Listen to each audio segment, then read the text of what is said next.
All right, hello everybody. Welcome to another visual novel live stream. Tonight we're doing live stream on the Moonshine number 235, replacement for the 235 that we had the other day, or last night rather, where I decided to cut the stream down from 4+ hours to less than an hour and a half. Welcome, Laurent. Welcome, Sarah. How you guys doing? Tonight, guys, I just got to double check and make sure there is no nudity in this game. I just saw this during the intro of the live stream. This is a $12.99 game that came out from 2016. It does have 96% positive reviews. It seems like it's a pretty interesting little novel, especially with all the reviews it's getting. It does come in at $12.99, I believe. But it does, I just noticed it says it has nudity. But I believe you have to apply this patch down here. It's a free patch to get the nudity. And I'm hoping that it's safe. I think it probably will be. I think you're going to have to apply that nude patch to have the nudity. So we will see, guys. I don't know if it does have any kind of nudity scenes or whatever. I'll probably have to cut it off, and we'll see how good it is anyway. Let's see. But it's getting overwhelmingly positive reviews. We'll see what happens, guys. All right. I don't know, it may not be worth a damn since it's all about the nudity. I have no idea. We'll find out, guys. For some reason, this game's getting 96% positive reviews. It's about a gold rush that has struck the West for a second time. Highway Blossoms is a story of Amber, a girl trying her best to be alone on the road until she stumbles upon a young hitchhiker and the journal of a prospector from long ago. All right, well, actual footage of the Highway Blossoms development. What? This is the guy that made the game, huh? All right. Sunday. My son's still been sick. Thankfully, he's off tomorrow. He gets another day to try to recover from his cold. So you will hear him coughing in the background. But guys, let's go ahead and start this game. Let's see if it's worth a damn. It did come out about 3.5 years ago, going on 4 years ago. And again, an anime visual novel with 96% positive reviews, and that's from over 1,000 reviews. 100% of the last 23 reviews in the last 30 days are positive. So this game is still being played and getting reviews quite a bit, about 1 review per day almost. Yeah, it might be good, guys. We'll find out. We shall find out. How you doing, Lauren?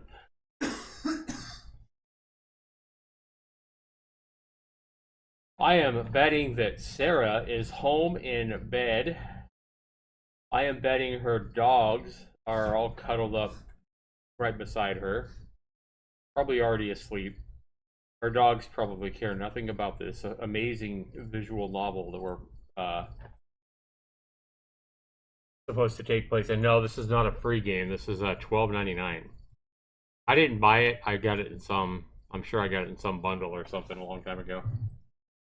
But I've never played it, so we'll find out together, guys.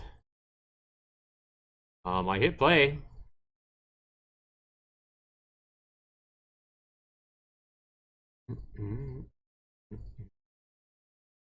Well, let's go to the desktop icon because I know I got it up here. Let's try that. There we go. That's better.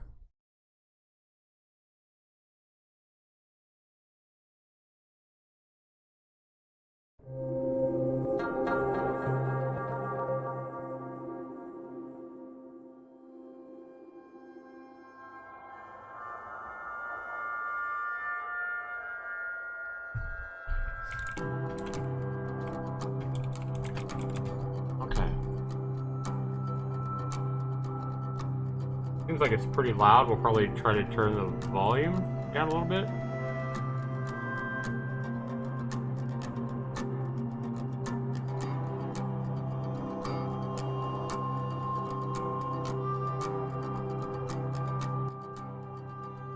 Oh, we got voice volume here. Cool. All right.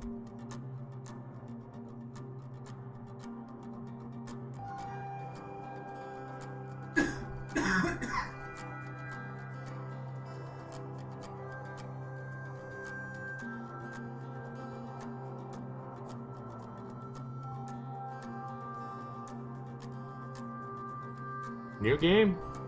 Highway Blossoms. Here we go.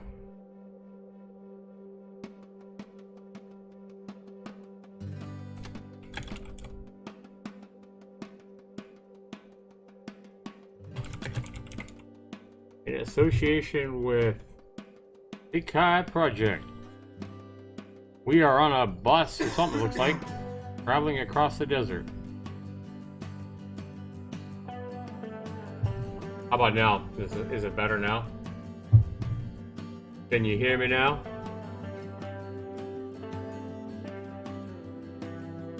I turned the music down to 40 or something. Welcome to the stream, everybody. Live stream on the Moonshine number 235, visual novel. See how far this goes. Again, if I do see any kind of nudity, then we'll probably have to shut down the stream.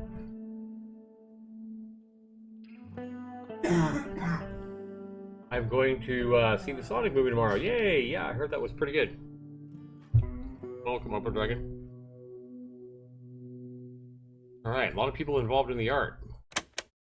Which looks like it's pretty good art, by the way. Alright, the music ends, the cassette clicks to a stop. I thought this had voice acting. I've listened to it so many times, I've even memorized the placement of the static from the song's original broadcast. I'm worried the deck might eventually eat the tape, but it never happened to him no matter how many times he played the damn thing. So I'm not too scared. I'm worried the deck might even eat the tape, but never ate the deck for him, or never ate the tape for him. It used to drive me crazy. Every day he played it over and over again. And again, we're taking over the, this is a story about Amber, so I guess we are Amber. I am a girl, guys. I am Amber. Welcome to the stream, everybody. Every day he played it over and over again. Try to put on my best Amber voice, the best that I can. Sure, he would throw on something different after a few loops, but soon enough he'd switch back, and the cycle would repeat itself. Sometimes I think he would do it just to mess with me. I would be in the back in bed, smothering a pillow over my head to block out the music, and he would just turn it up louder, even during all-nighters. That was so like him. Even near the end, when we had to finally settle down, he was still pulling that kind of crap. I'd come home from school sometimes, and the police would be at the door because the entire block had called in a noise complaint. What the hell? He said it was because he was hard of hearing, but I know he did it just to get a rise out of the old grouches who lived nearby. Wow. This guy sounds like a true rebel. So whoever she's talking about is talking about how he used to play this music super loud to annoy her and to annoy the cop, and to annoy the old people that lived near him, and they'd call the cops on him. Wow. And then he would tell them that he was hard of hearing. Oh my god.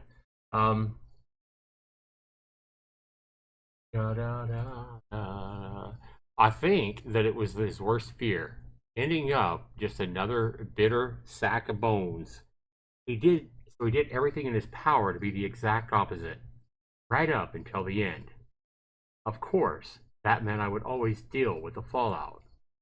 I can't imagine what the neighbors thought, seeing a little girl go door to door apologizing because some old man decided it would be funny to put plastic flamingos all over their award-winning lawn. What?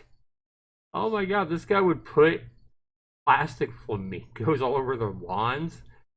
And then she would have to go door to door apologizing? Wow, I guess this is her father. I can't help but smile, just a little, even if it does hurt.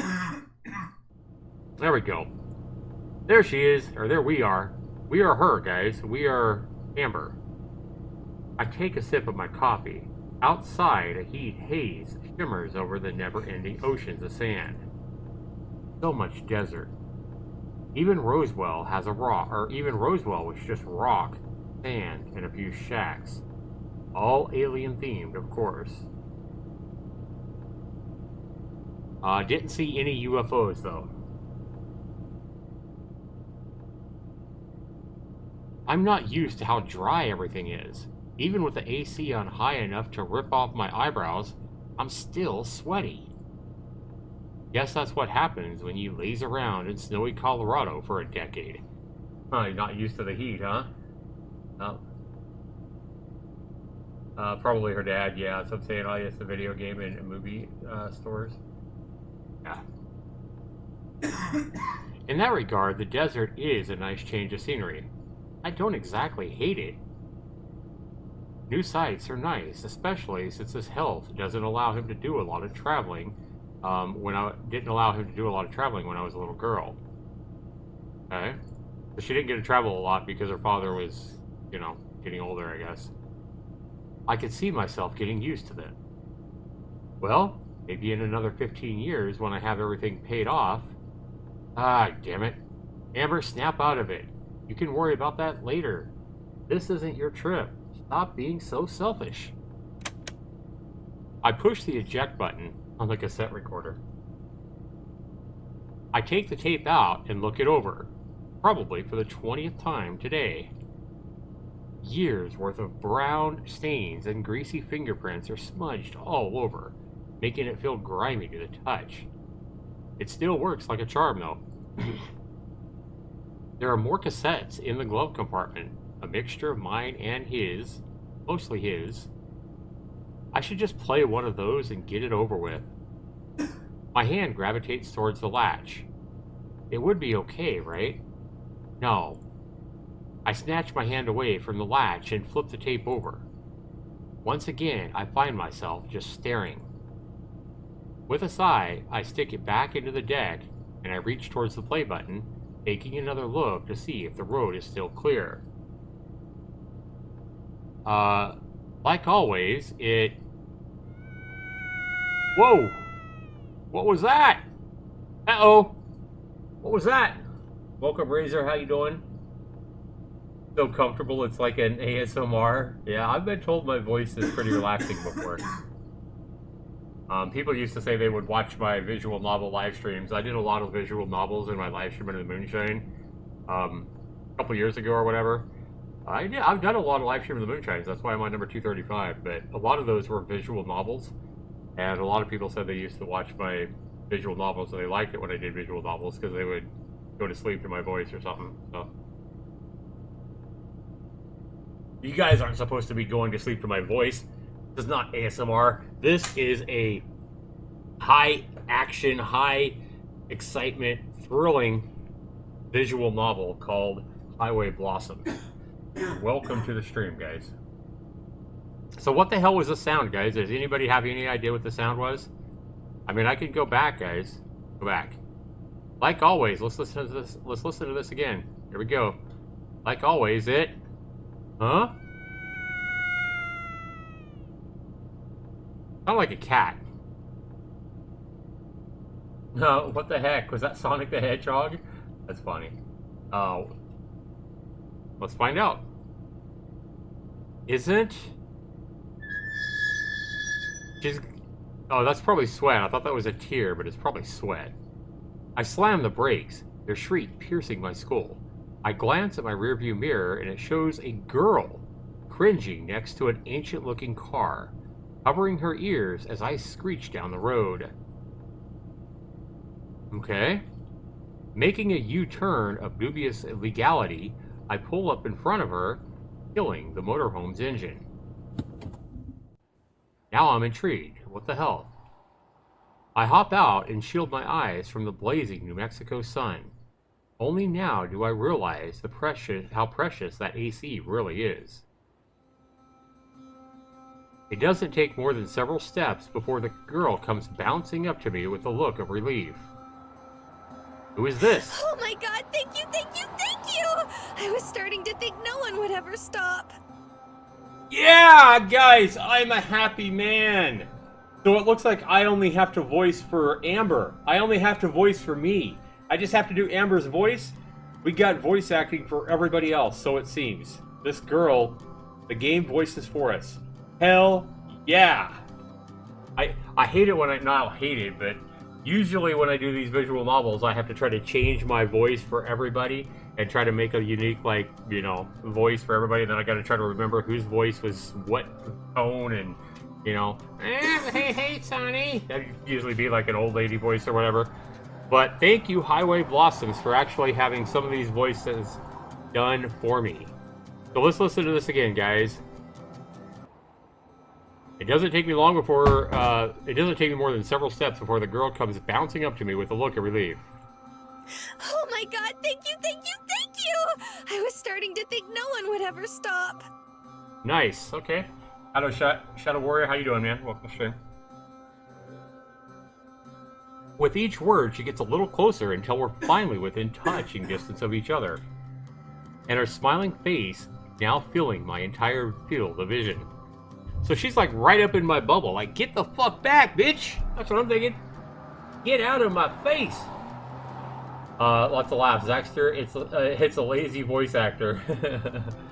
Hey, it's better than me trying to voice everybody, trust me. Her bright auburn hair is done into a girlish side tail, glistening beneath specks of sweat. Standing out in the heat has made her round, pale cheeks a sun-kissed red.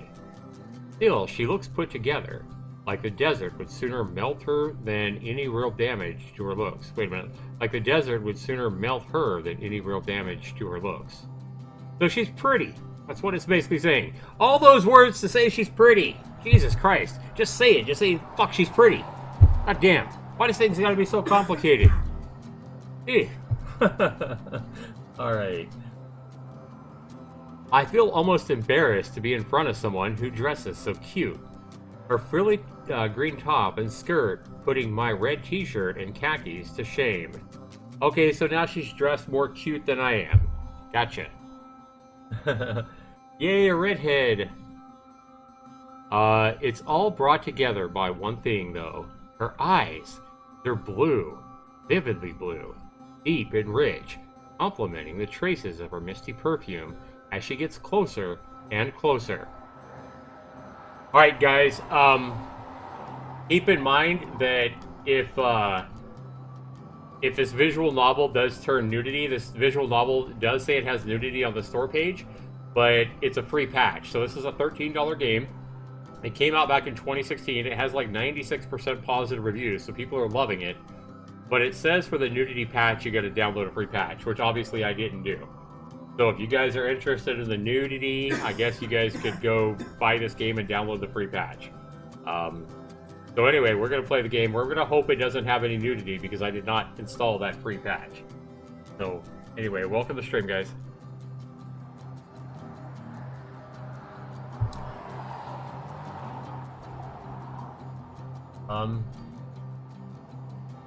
This is why you never have me as a co-host. The taunting will do.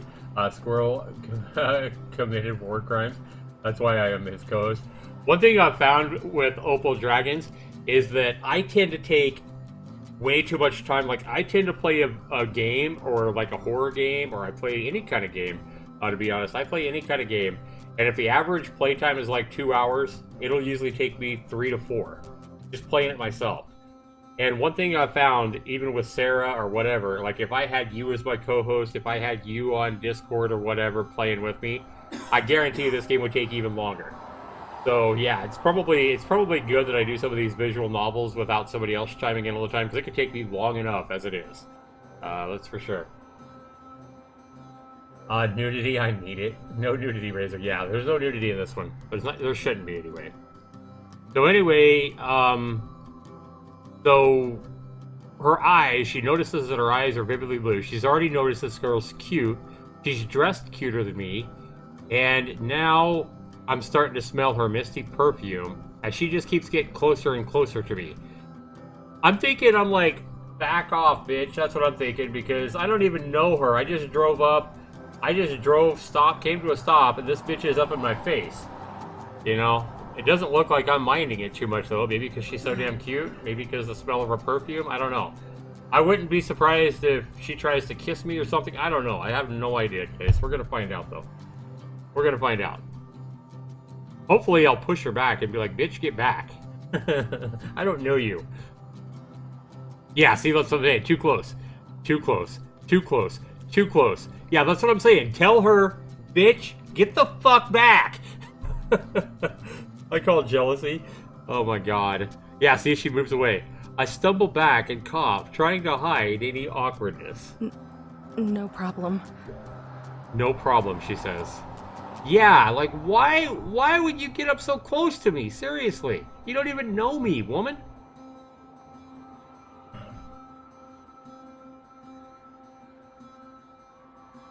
Yeah, watch the cursing, Razor. I don't mind you cursing. You can curse and it'll be allowed, as long as you're not cursing at somebody. Yeah, next time, Sarah, you can just allow it. I don't care. As long as somebody's not directing vulgarity at me or mainly somebody else in the chat. Or as long as they're not, you know, doing something extremely raunchy for no reason. Yeah, but I don't care. I don't care if somebody says, fuck these bitches. I don't care. No problem, he says. There she is again. Now she does look hot there. What's she doing out here alone? Driving through hell? Is she even alone? I gotta say, guys, I love the art in this game. I like the way this game's starting. It's definitely starting off with intrigue. First of all, exactly, what is this bitch doing out here by herself? Is she alone? But mainly, why the hell was she up in my face?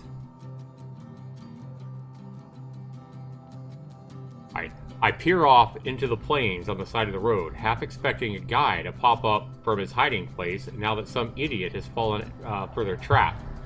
That's true. That's very true. You're out here in the middle of a desert. Yeah, you're out here in the middle of a desert, and you stop over here. This could totally be a trap. I'm sure that's happened in the Nevada desert, the California desert before. I'm sure there's been situations where there's not a gas station or, you know, not very much traffic traveling, and some bitch fucking gets out by her car acting like she needs help, maybe holding her thumb out, and, you know, it's a trap. Somebody pulls over to help the pretty girl, and then a guy comes out from behind the car or whatever with a knife or a gun and says, give me all your money. Give me your credit cards.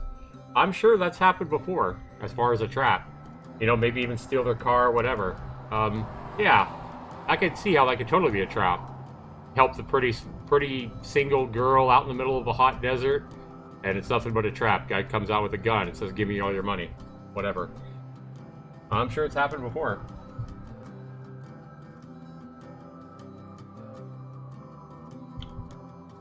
Alright. That idiot being me, of course. Yep, for pulling over. But, much to my surprise, no one comes out. Instead, the girl continues to just stare at me, smiling as she patiently waits for my response. Now, if you guys are following me word for word in these visual novels, if you haven't ever listened to me play a visual novel, you will notice that sometimes I deviate from the wording a little bit. If I can like put in different words or change the words a little bit to try to add effect or to add definition of what we're talking about, you will see me change the wording on these visual novels from time to time. Yeah, so if you're just following word for word and saying, hey, Zax, why didn't you read that word for word? Sometimes I do deviate. So anyway, she just continued to stare at me and nobody comes out from behind the car. I glance behind her, focusing on the car. So what's the issue? Your car breakdown? Okay, so that's me. Okay, so I didn't even have to voice for me. That's me asking her, did her car break down? Okay. I think so, yeah. Okay. So I guess I'm only going to do when I'm thinking. If you guys are hearing me talking, it's just me thinking to myself, I guess. I was driving and I just kind of... Stopped. Yeah. Huh. She lowers her head in shame, eyes fixated on her feet, kicking the dust around her. I'm not much of a car buff, but I can take a look at it. Her head pops back up, and life returns to her eyes. Oh, wow! Could you? Huh. Yeah. Can't promise that I can do anything, but I can at least check it out. That'd be great! Alright, first things first then.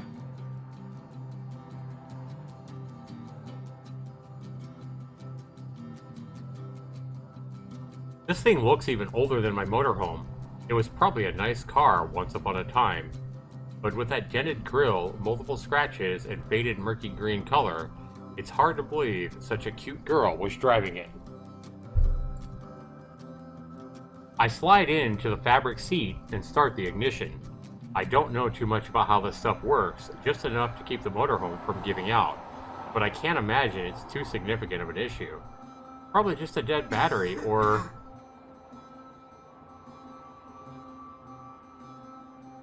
no gas? A single car passes by, cooling us with a refreshing gust of wind, sprinkled with dirt and sand. Is something wrong?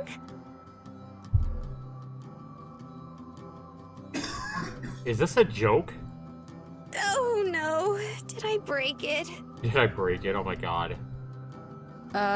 No, it's just out of gas. It's out of gas. So she didn't get gas, which that can happen, I guess, on long stretches of desert. So basically, Zach, you're just a narrator. Yeah, no, you're not even Amber's voice. Exactly, yep. What? No way! Uh-uh. Dad said I should have filled up before I left. Yep, I think Dad was right, girl. Is she for real? Why is this girl in the middle of nowhere all by herself? As if trying to force all the ideas into the center of her brain, the girl grabs her head and whines under her own breath. Ah, man, and I didn't charge my phone either. What am I gonna do? Oh my god, this girl didn't charge her phone. She leaves with not enough gas. Across the desert. I'd offer her mine, but I've never had a cell phone in my life. Seems like you'd have to be pretty absent-minded to forget that, though. She whines once more and turns to me. Hey, this might seem a little weird, Oh no, what is she gonna ask? but could you take me somewhere nearby so I can get some gas? It doesn't seem like that's too much to ask, does it? Mobile Dragon says, Zax, you have to do the one thing every girl wishes for, but would hate for it to come true. You get to read her mind. That's pretty good, Opal. I like that. Yeah, I get to read a girl's mind. If only I could read women's minds. I don't know, man. I don't know, Opal. That sounds like a lot. I'd probably be more confused than I am now without reading their minds. I kind of have a feeling that'd be really scary for a man to be able to read a woman's mind. Yeah, it'd probably terrify us. So anyway, are we gonna let her go? What do you think? Do you think we're gonna? You guys, I want you guys to put it in the chat. Do you guys think that we're gonna? Do you guys think Amber, we're gonna let her? You think we're gonna give her a ride somewhere? Put a 1 if you think yes, or just put yes or no. Put yes or no, guys. Do you think we're gonna let her go? I want to see 3 answers. We have 4 people here. I want 3 answers in the chat, guys, before we continue. You guys want me to continue? Give me an answer. I need 3 answers. Yes or no? Are we gonna let her go with us? Because we already saw that she kind of said, "Oh no," and then she did ask. What do you guys think? I want a yes or no, guys. Lots of laughs reading a girl's mind in a game written by a guy. Yeah, true. This is written by a guy, I think.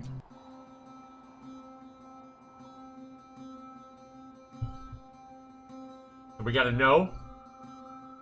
We gotta know that we're not gonna give her a ride. What do you guys think? Come on, I want you guys to play with me. Play along, guys. Opal says yes, we're gonna let her go. There's 1 and 1. I need 1 more answer. I wanted 1 more answer for the majority vote. Is it gonna be yes or no? What do you guys think? Sarah says yes. All right, let's see what happens. See if you guys are right. And what do you know? She actually did it. She actually asked. How long did you say you've been stuck out here? We asked her how long she's been stuck out there. I don't know. A few hours, maybe? Yeah. I've been trying to wave down everyone who drives by, but you were the first to stop. Hold on, everyone? Everyone? Yep. This heat must have fried her brain. Does she have any idea how dangerous this is? Or that is? That's probably not a good idea, you know. Exactly. Try to wave down everybody that passes by. She cocks her head to the side and gives me a look of genuine curiosity. Like it wasn't obvious or something. Huh? Why? Well, you know. This girl's pretty naive, isn't she? This girl, yeah, she could be an axe murderer, so she's safe. She must be an axe murderer, so she's safe. My life is depressed. A cute young girl alone in the middle of the desert? It's just asking for trouble. I would agree. I would agree wholeheartedly. But you're a cute young girl alone in the middle of a desert. Yeah, but she's, What? Huh. She said the same about me. Okay? Or about Amber. Her comeback takes me off guard and I turn away a little, avoiding any eye contact. Yeah, but that's different. Huh. A smile returns to her face, the same bright one that she showed me when I first pulled over. Huh. I'm still avoiding eye contact, but she leans over to the direction I'm looking and just continues to smile. So, do you think you can give me a ride? I don't know. We don't even know yet if she's going to give us a ride. Are you guys going to be right or wrong? Yeah, I've already... Please! It shouldn't take very long. She's begging now. Yeah, if you want to see my Roblox stream and why I don't do another Roblox stream, Razor, you can just search up, here. In fact, fine. Watch this. You'll see how much I enjoyed Roblox there, Razor Kid Gaming. 2 years ago, I did a stream on Roblox because of people just like you, begging me and begging me and begging me and begging me to do Roblox. So if you want to see me play Roblox, there you go, man. Go watch it and enjoy it. And you'll see how much fun I had playing Roblox in that stream. It was an hour and a half, it looks like. So I played Roblox for about an hour and a half and never again. But there you go. And we don't ask to be a moderator. Yeah, go watch me play Roblox, Razor Kid. Have a good night, man. So anyway, she's begging to for us to give her a ride. I mean, we gotta help her, right? I wonder if it's gonna offer me a choice. Yeah.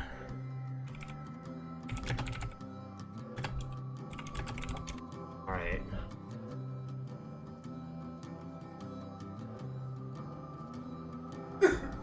This girl, it's like she didn't even listen to what I said.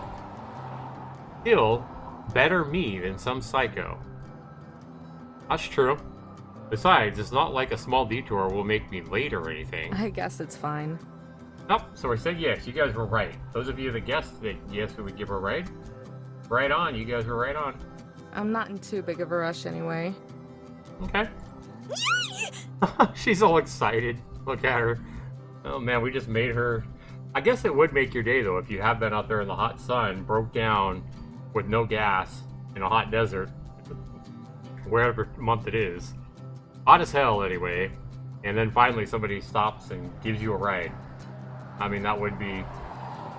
That'd make you happy anyway. Maybe not that happy, but... And before I'm even finished, she's springing off the ground, bouncing into my motorhome. Hey, wait! But it's already far too late, as she somehow made her way into the motorhome before its owner, even finding the time to give a small wave from the passenger seat. Now, wouldn't that be something if she got in the motorhome and, like, obviously she would be thirsty or whatever? I'm sure she would be thirsty, right? Wouldn't that be something if she was just helping herself to, like, my fridge in the motorhome and, you know, getting cold water out of the fridge and stuff like that? That'd be almost enough to make you want to, like, bitch, get out. You don't get in my fridge. I'm sure she's not going to do that, but she almost seems like she has that attitude, like getting up in my face and, you know, I don't know. We'll see, I guess. I heave a heavy sigh, rubbing my temple as I climb back up into the driver's seat. The key still dangling in the ignition, I wrench it around and the motorhome roars to life, forcing a surprised squeak out of the girl. Now, that is something that I think we would want to do, speaking of that. I mean, if the girl really was out there for hours in the hot sun, and we can see that, you know, her face is kind of reddened by the sun, maybe a little sunburn starting to form on her pale cheeks or whatever. That is something I think you would want to do, is maybe offer her a cold, you know, a cold bottle of water or something to drink, you know, anyway, if not something to eat as well. I would anyway, even if she was annoying. Yeah, how you doing, Ethan? Welcome back. Even if she was annoying, I think I would definitely offer her something to drink. Preferably water, probably. We'll see if she does. We'll By see. the way, my name is Marina. Thank you so much for helping me out. Hey, Marina. Got her name now. Amber, don't mention it. Careful not to hit her car, I backed the RV up and turned it around, sending us in my original direction. I reached for the play button on the cassette player, finally giving in to the temptation, but Marina starts up again. Why aren't we going the other way? Wasn't there a station a little ways back? It was more than a little ways back. I saw a sign a few miles ago that said there was a station not too far from here, so we're going there. Okay. Oh wow, I didn't even see that. You're really observant. Yeah, or you're just really oblivious. Not really. Silence falls between us, the roaring of the engine and swishing of the wind from the outside being the only sounds. Yeah, I mean, it's nice of us to give her a ride or whatever, but, you know, I think I would offer her a bottle of fucking water or something. I'm just saying. I think the normal person would. Are you saying that girl is thirsty, girl? It sound like fun until you experience it for yourself. Oh, man. I take that as my cue and reach for the cassette player once more. Finally give... How do you even drive this thing? It's huge! Huh.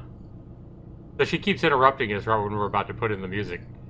Marina spreads her arms out like an eagle, unfurling its wings, almost bopping me in the head in the process. She seems like she's really fucking annoying. I'm just saying. She definitely seems like she's annoying. I like ladies with IQ points. I clear my throat and grab her arm out from the air, gently placing it back in her lap. It's not that bad. You get used to it. She tilts her head to the side and gives me a light grunt, as if saying, "Is that so?" And we return to the silence of before. Again, I reach for the cassette play. Oh my god, she's gonna interrupt me again? That's crazy. So what are you doing out here? Are you going camping? Seems like what you're doing is fun. Oh my god, yes. If she's already annoying me, she's gotta be annoying as fuck. I mean, I'm just playing the damn game and she's already annoying. How many of you guys find her annoying? Give me a 1 in the chat if you guys find Marina annoying already. 1 in the chat if you find her annoying. Put a 2 if you don't find her annoying. I take a deep breath and hold on as long as possible before letting it all out. Just traveling. What about you? Why are you out here? Oh, well, it's kinda silly. She scratches her head and lets out an embarrassed laugh before staring at her feet. She quiets down and, surprisingly, stays quiet. Well, looks like that worked. Now we're gonna go for the cassette again? Yep, I reach for the cassette player one last time. I stop for a moment to look at the glove compartment and then Marina, who looks lost in thought. Finally, I press play. Yeah, we got some music on. Lauren says 1. Yes, as a turn off, yep. Alright, so we started some music. Alright, we're at the gas station. Cool. A pleasant little chime greets me as I enter the station, Marina trailing closely behind. The drive was quiet after I turned on the music. Turning the tables on her and asking what she was doing out there seemed to throw her off. I didn't mean to come off as cold as I did. It's just been ages since I've had a conversation beyond accepting some half-hearted condolences. Though to be fair, I haven't really wanted to hold one. The guy behind the counter is busy ringing someone up, so I set out in search of a gas can.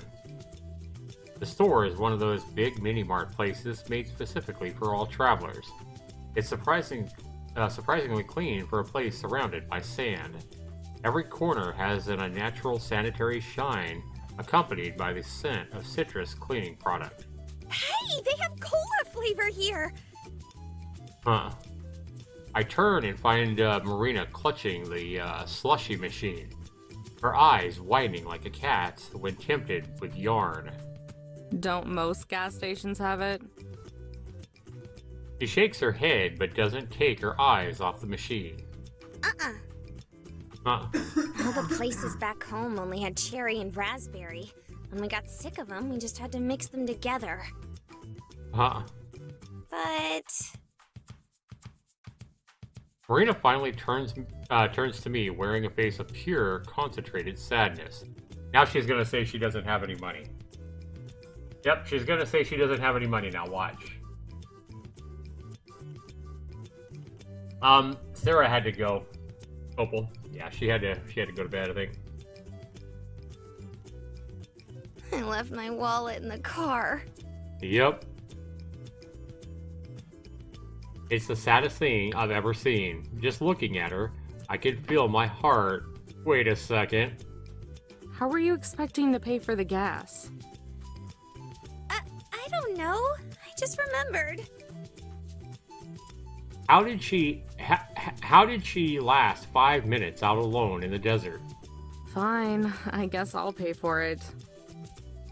Really? Yeah. And grab yourself one of those slushies too. Aw, we're so But nice. make it a small one. We're so nice, aren't we? But make it a small one.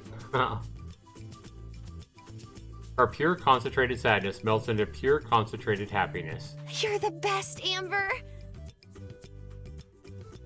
She grabs a cup and holds down the button until the slushie overflows and drips down the side. She's like a little kid. I was going to pay for the gas anyway, but I'm hoping the drink makes up for the drive over. I spot the gas cans and with Marina happily sipping her drink, grab one and head to the counter. The guy at the register is still ringing up the same girl. Lines of flimsy plastic bags line the counter, filled with a mixture of off-brand junk food and gardening tools. He scans the items as the girl digs through her wallet, her bandana-wrapped head pressing a phone against her shoulder. Aren't you supposed to be the badass mechanic? What good are you if you're not? He swipes out a card and hands it to the cashier, more interested in staring at her nails than looking at him. Who the hell would I know? Have the squirt check underneath if you're so curious. On the other end of the line, I can hear the faintest of squabbling. I can't make out anything they're saying, but the tone sounds more tolerable than the girl's. If it's that old, then I say do it. Cash is cash. It's not like anyone's gonna care. You better not take as long as last time, though. I'll be waiting for you slackers outside. Wow. She's just mean, ain't she? The girl slips her phone back into the crevices of her dangerously unzipped jumpsuit. What little clothing she has on underneath looks like it's going to burst from the slightest movement. Not my type, especially with that personality, but it's hard for me to do anything other than just stare. The attendant reaches out to help with the bags, but the girl snaps them away before he can. She shoots him a heated glare that burns straight through the man and into the wall behind him.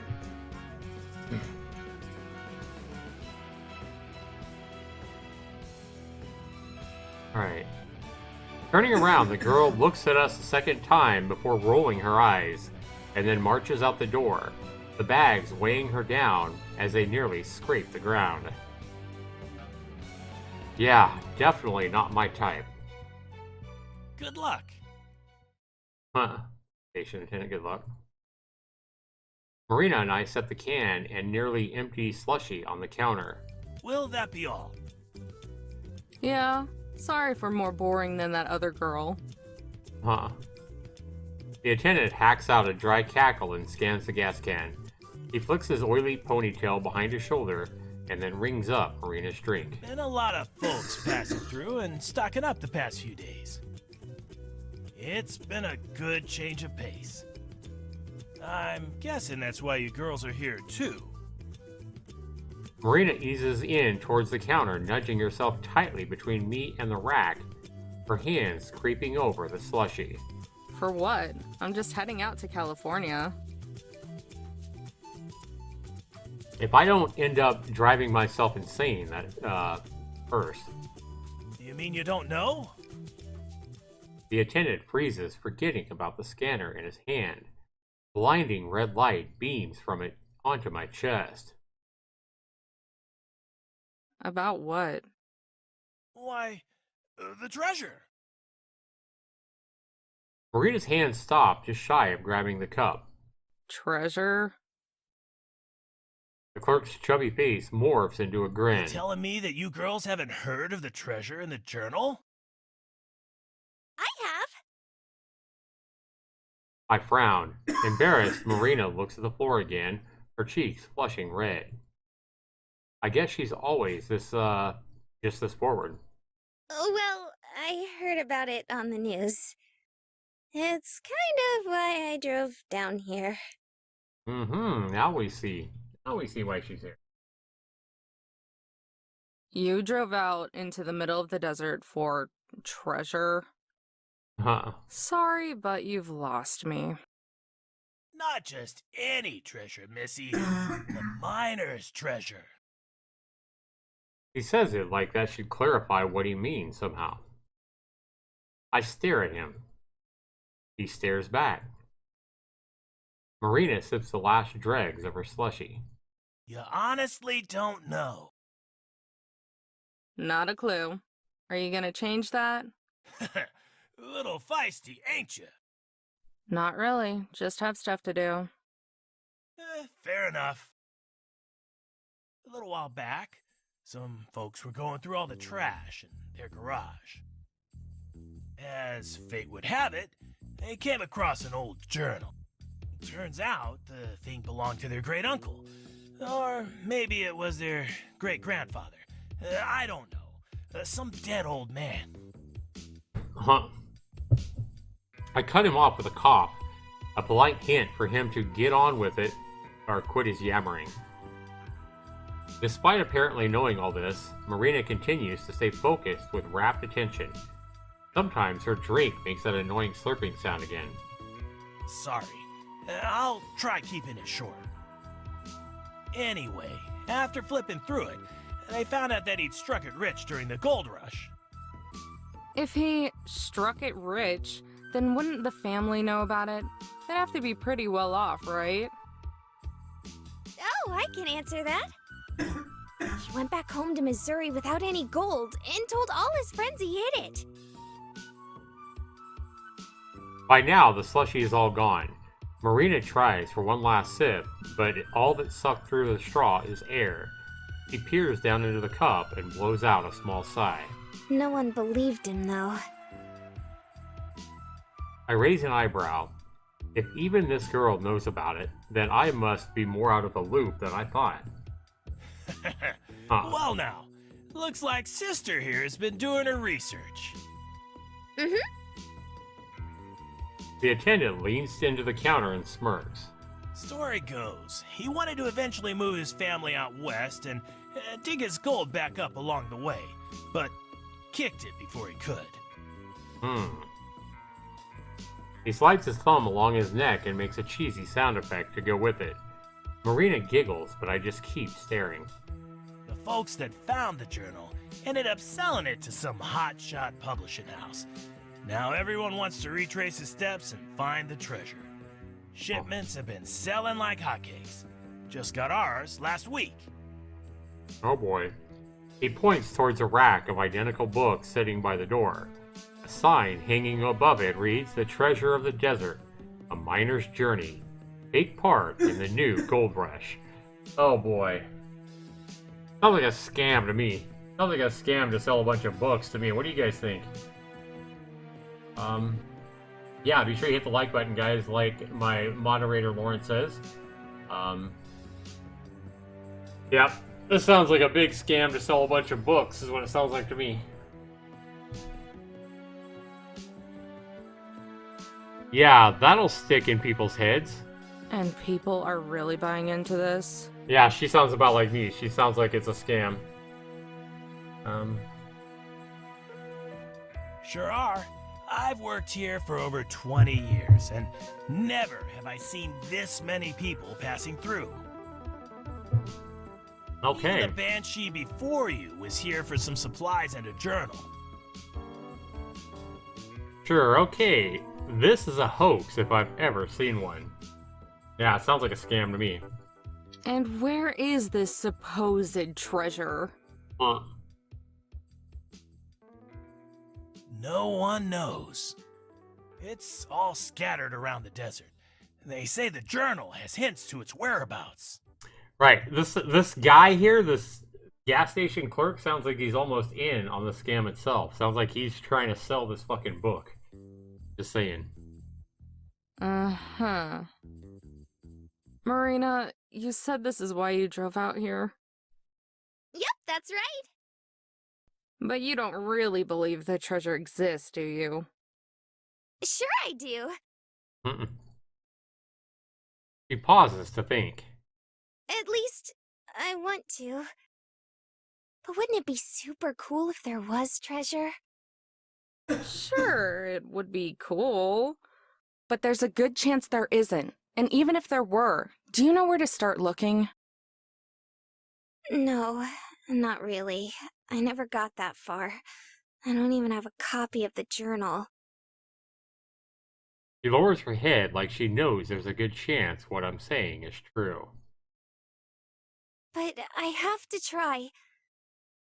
Her voice is soft and quiet, but there's a faint glow of determination behind it.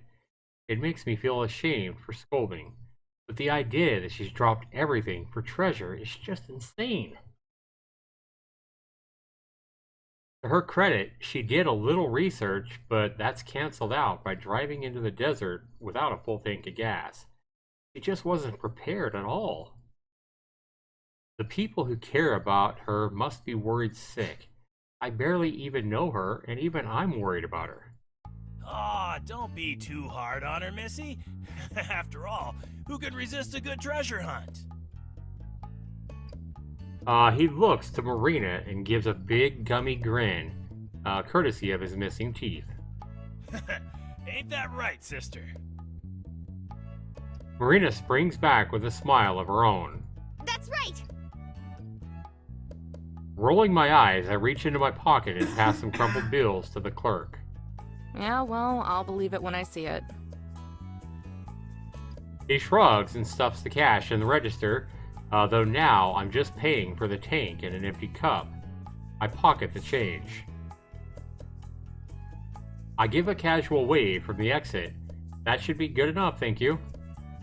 Marina follows, though a little bit more animated, waving her arm like a fan as she says goodbye. Oh, and sister? Yeah? You go ahead and take one of them journals. Aw, what a sweet guy. Free of charge. Really? Marina lights up like a firecracker and bounces up and down like she's a kid again. Yup. Oh, wow! Thanks, mister! Well, she's happy. One swift motion, she swipes one of the remaining books off the rack so fast, I swear my eyes are skipping frames. Hey, Emmer! Look! He gave me one for free. Yeah, I see it. I tune out her chattering and nod as we walk out into the parking lot so I can finally get the fuel. The attendant shouts one last thing, his voice fading behind the glass of the closing door. Good luck on your trip. There we go. You're tall for 12 years old, 5'8". That is pretty tall for 12 years old. Desert people are weird. Yeah, exactly, right?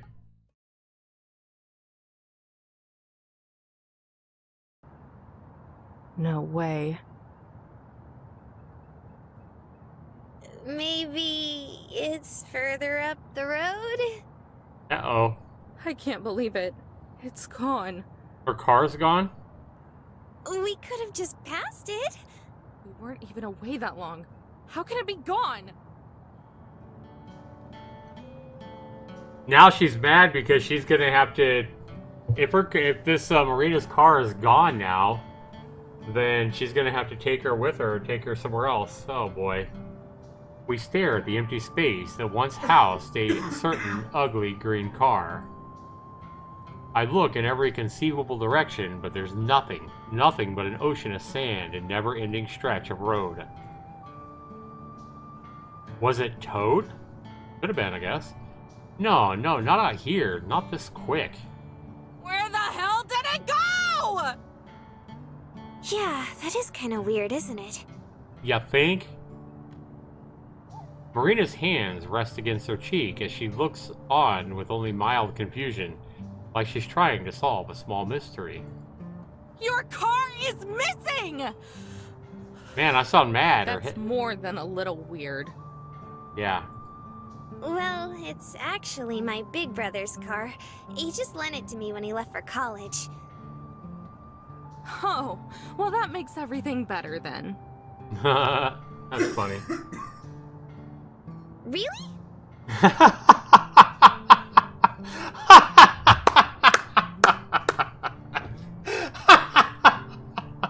Oh boy, this girl is dim. Oh my god. Oh wow.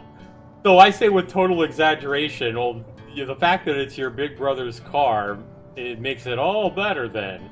And she says, really?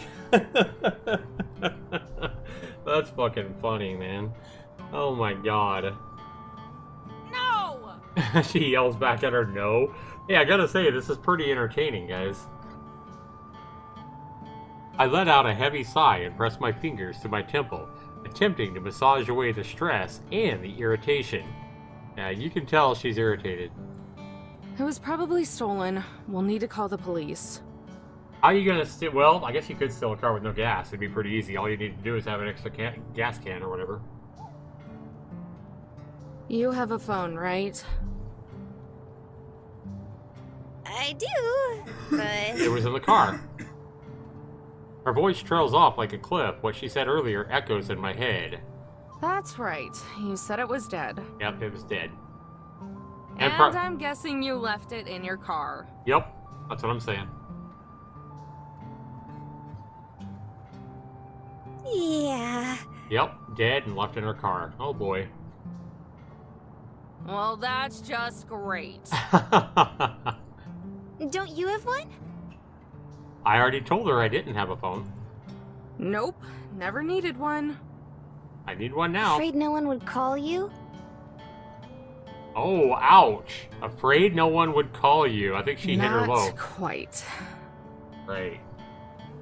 Afraid? She actually has the balls to say afraid no one would call you. Ouch. That would hurt. She says not quite, though. I shield my eyes and look up at the dry sky. Its color has shifted into a glowing orange as the sunset begins to settle over the distant valley peaks. It's going to get dark pretty soon. Don't worry, Amber. I would call you. Oh, don't worry, Amber. I'll call you. Or I would call you. I can't just leave her here. Even if she did have her phone, it would take forever before anyone could get out here. She'd go from burning up in the heat to freezing out in the cold within just a few hours. That is true. These deserts do have a way of being super fucking hot during the day, and then it's like out in the desert, it can go from like 90, 100 degrees to freezing at night. It's so crazy. Because I live out here in the West, you know, and I know how crazy it is. The deserts out here can get so fucking hot in the summer days, especially, you know, even in the spring, man, it can get up to 80, 90 degrees. And then at night, it can dip down below freezing.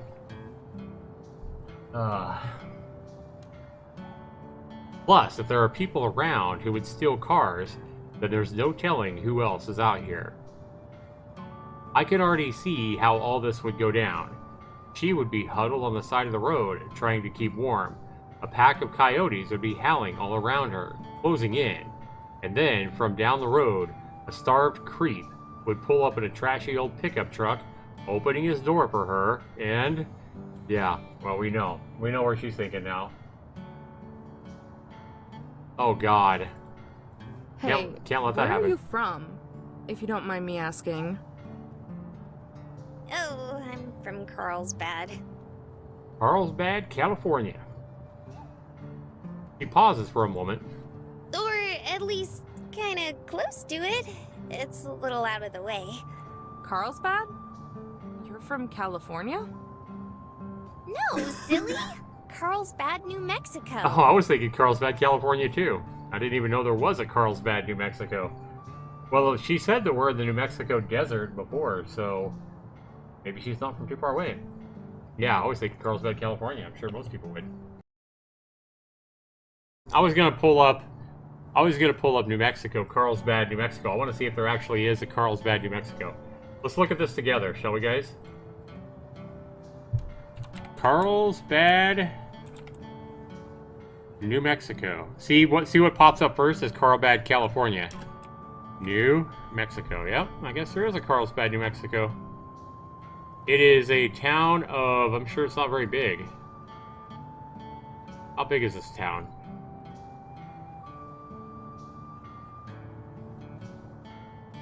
Hmm. 26,000. Well, bigger than I thought. Look at the map here. Oh, there it is. Carlsbad, New Mexico.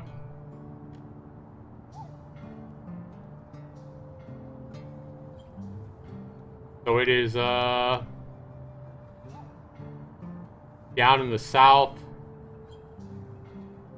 Yeah, very southeast corner of New Mexico. Down here in the middle of the desert, there's no main roads through there or nothing, and she's from this little bitty town. See, here's all the main highways and stuff. So it's, if anybody knows where Roswell, New Mexico is, I've heard of Roswell. So it's about 50 miles south of Roswell. Carlsbad, New Mexico. Well, now we know, guys. Yeah, it's okay, Ethan. Sorry for screaming at you. I was like, yeah, you were right. That's exactly what we were thinking that the guy in the pickup would do to her. But let's not say that in the chat. I think we know what she meant. Oh, right. Had me going there for a second. How far is that?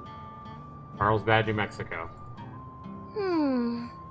Maybe 2 hours from here? Wow, you didn't get very far at all, did you? Marina lowers her head in shame. I never really seem to. Aww. As annoying as she is, I think I'm starting to be like Amber here. I'm starting to kind of like her. Even though she's annoying as shit, I'm starting to kind of like her. Hey, listen. You don't live too far away. If you want, I can probably give you a lift back home. Yeah, she's definitely starting to have some sympathy for her. I mean, she bought her a slushie, she bought her gas, and now she's offering to take her home. I mean, you kind of got to, though, right? Especially when you're having the images of what might happen to her. First of all, freezing to death out in the night desert, which will probably get cold. And then desperate, going and getting in some creep's pickup truck and maybe having exactly what Ethan said happen. All right, have a good one, Ethan. Good night, man. I prep myself for an explosion of thankful energy and excitement. But there isn't one. Instead, she continues to stare at the ground, her hands now balled up in a fist as she fidgets ever so slightly. Something wrong? She shifts her gaze from the ground and looks at me straight in the eye, drawing a deep, long breath. Oh no, she's gonna tell us, I think she's gonna tell us that she can't go home for some reason.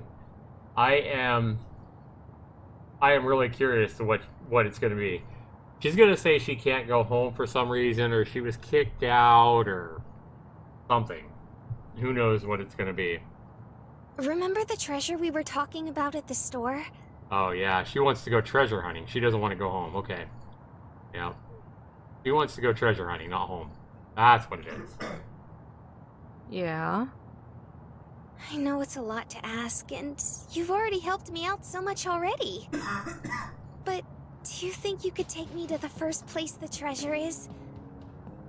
Oh man. Yeah, and then we're gonna risk having something happen to you again, Marina. I think you'd be safer at home. Huh? She wants to keep going even after the entire disaster? The treasure! Could you take me to the first? I heard you the first time. It's just... you don't even know if this thing is real, but you've dropped everything to go look for it. And now you're asking me, someone you've just met out in the middle of the desert, to take you to it. Even though you don't know if it's real and you've just had your car stolen. Did I catch all that? Uh-huh. Shameless. I'm at a loss for words. How do I even respond to this?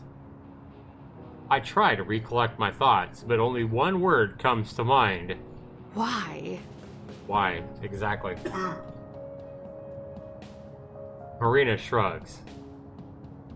Nothing more than that, she just shrugs.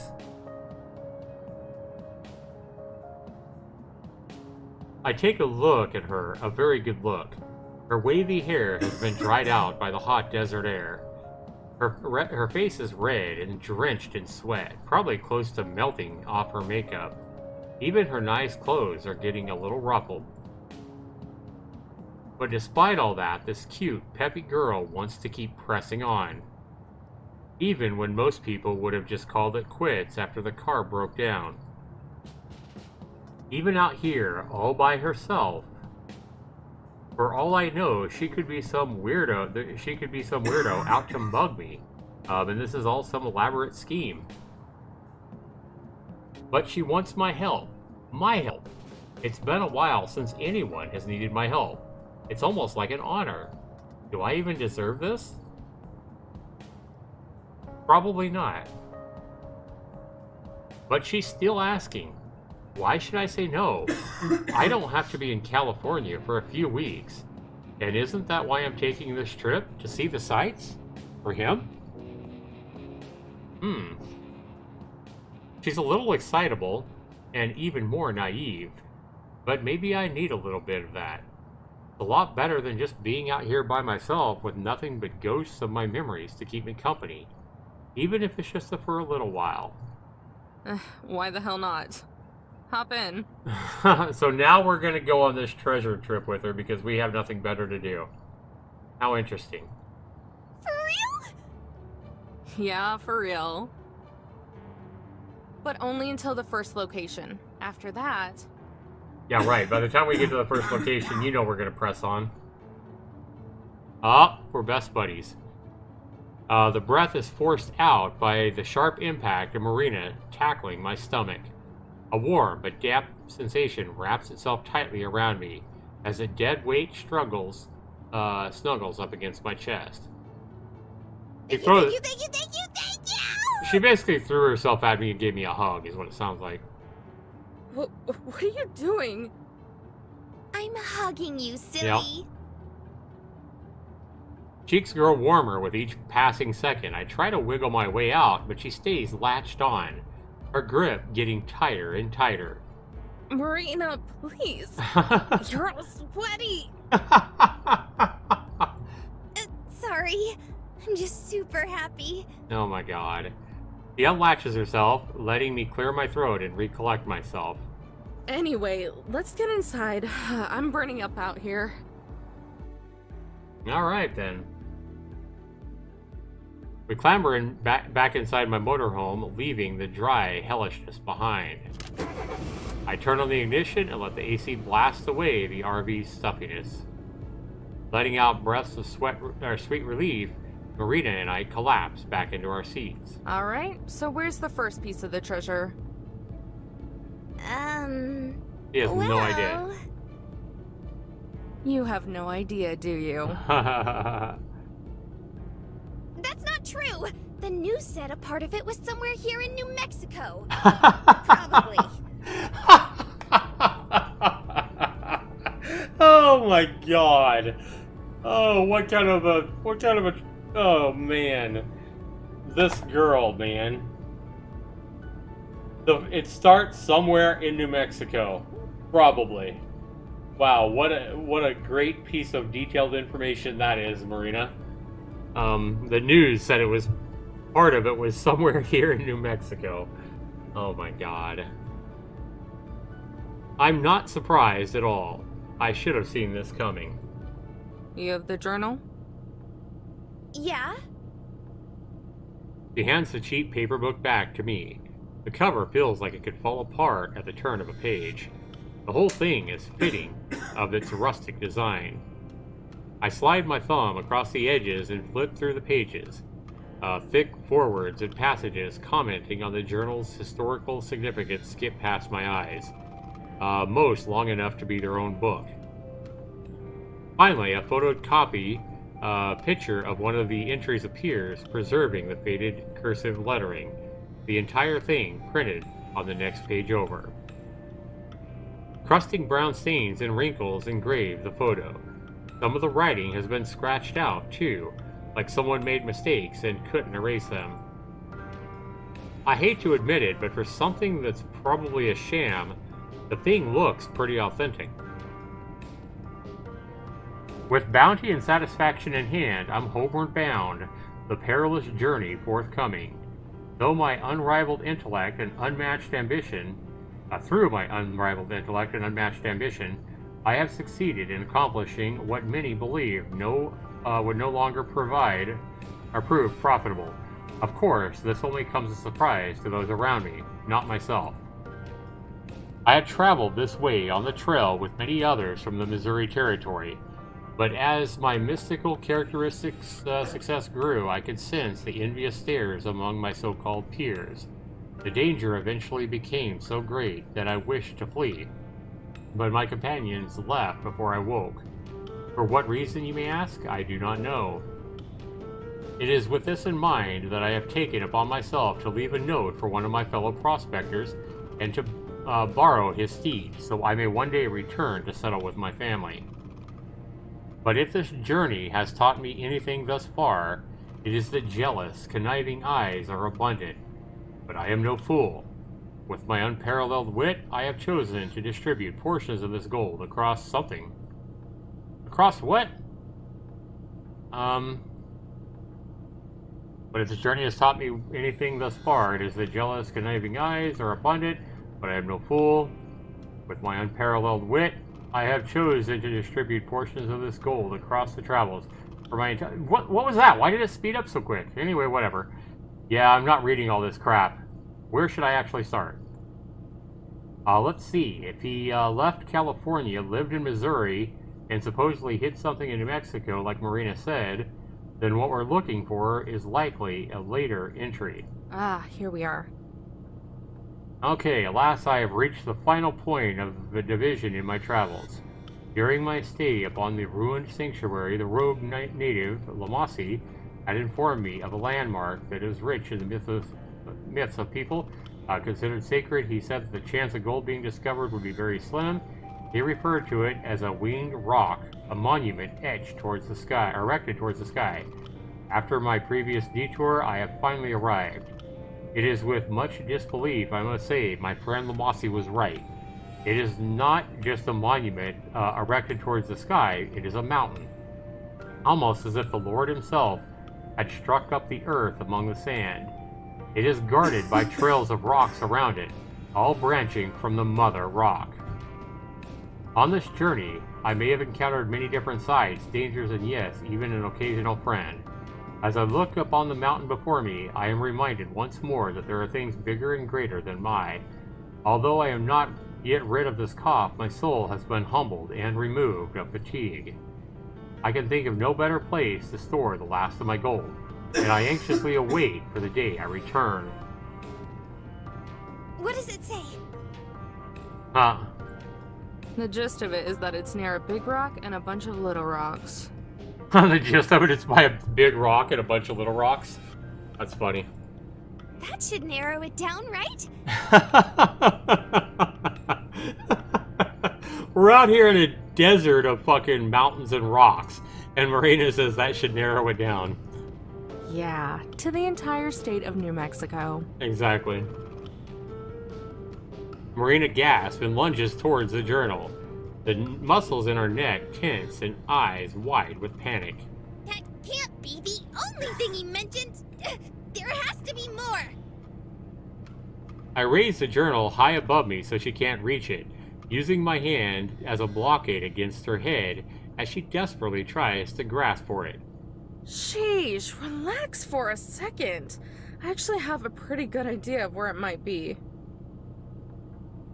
She settles down, still stiff with anxiety, nibbling on the tip of her thumb. I lower the book back down and read over the entry one more time just to make sure. There's a part where he calls it a winged rock. Assuming my years of reading travel guides and brochures weren't totally useless, then I'm pretty sure that's a loose translation of what the Navajo used to call Shiprock. Ah, Shiprock, New Mexico, yep. There's actually a little town by Shiprock, New Mexico. I've been through there. Yep, it's a rock shaped like a, ship. Let me go ahead and pull this up so you guys know. Has anybody ever heard of Shiprock, New Mexico? This is actually interesting, guys. Let me guys show you Shiprock, New Mexico, if you guys have never seen it. It's actually, I don't know how big the town is. It's not very big, but it is a rock shaped like a ship, and that's why it's called Shiprock.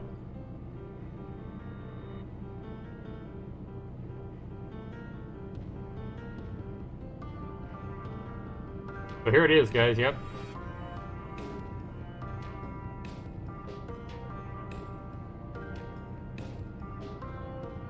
Yep.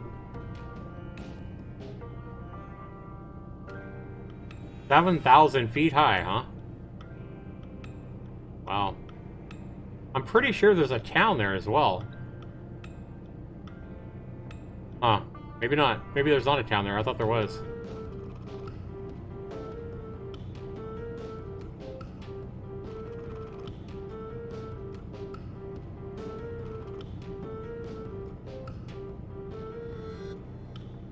Yeah, see, it lies about 10.75 miles southwest of the town of Shiprock, which is named for the peak. Yeah, so there is a town there, about 10 miles away. Yep. Alright. There's a ship out in the desert? Whoa! Well, so now you know, man. Now you know, Lauren. Shiprock, New Mexico. And Marina says there's a ship out in the desert? Oh. I would have to agree with Amber here that that would probably be a pretty good guess. I peer over the journal. Marina's imagination is going bonkers, her eyes all right, as she tries to wrap around her head around such a novelty even existing. How long have you lived in New Mexico? And she doesn't even know about Shiprock? That's kind of weird.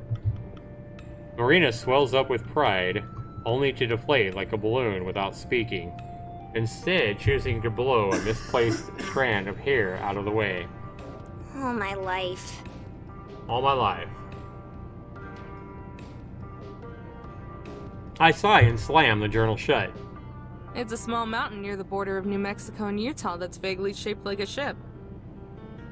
Oh, okay. That makes way more sense. It is on the opposite corner of where she said she's from, to be fair. Because she's from down here. If this is New Mexico right here, she's from way down here in this corner, and Shiprock is way the hell up here. I'm surprised you haven't heard of it. Thing's a landmark. Yeah.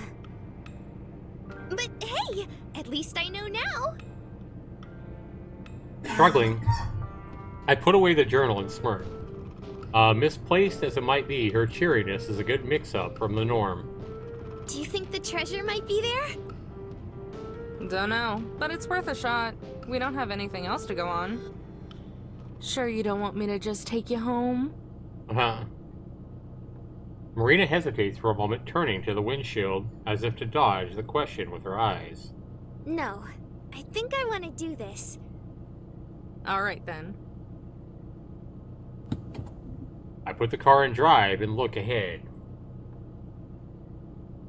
The sun is set, the blue shade of dusk rising up to take its place. I press down on the gas. Marina turns to me and smiles. Let's hit the road. On the road again, just can't wait to get on the road again. Seeing places that I've never seen before. I just can't wait to get on the road again. There we go. Is that one of the songs she's listening to on the tapes? Wouldn't surprise me, it'd be a good song. The sun has long since set and given way to the darkness. Only my headlights remain, illuminating the road and silhouetting the small rock formations all around us. I've been alternating between the old tape and the new ones, immediately throwing on the old tape after finishing a new one, and vice versa. Alright, let's go ahead and save this real quick here, guys. We're going to go ahead and save, and then we're going to go to preferences here real quick, and I'm going to turn this this music volume down just a little bit. Alright, a little more tolerable, I think. Okay. What do you guys think of this, what do you guys think of this visual novel so far? How you like it, Lauren? Are you intrigued, or do you want to hear the rest? Or do you just want to go home, like we could have done with Marina here? Or are you in for the big treasure hunt near supposedly Shiprock, New Mexico? We'll see. If nothing else, Lauren, you done learn that there's a rock in New Mexico named Shiprock. It looks like a ship. Or was named that because people thought it looked like a ship. Hey, so not all is lost, man. You learned something.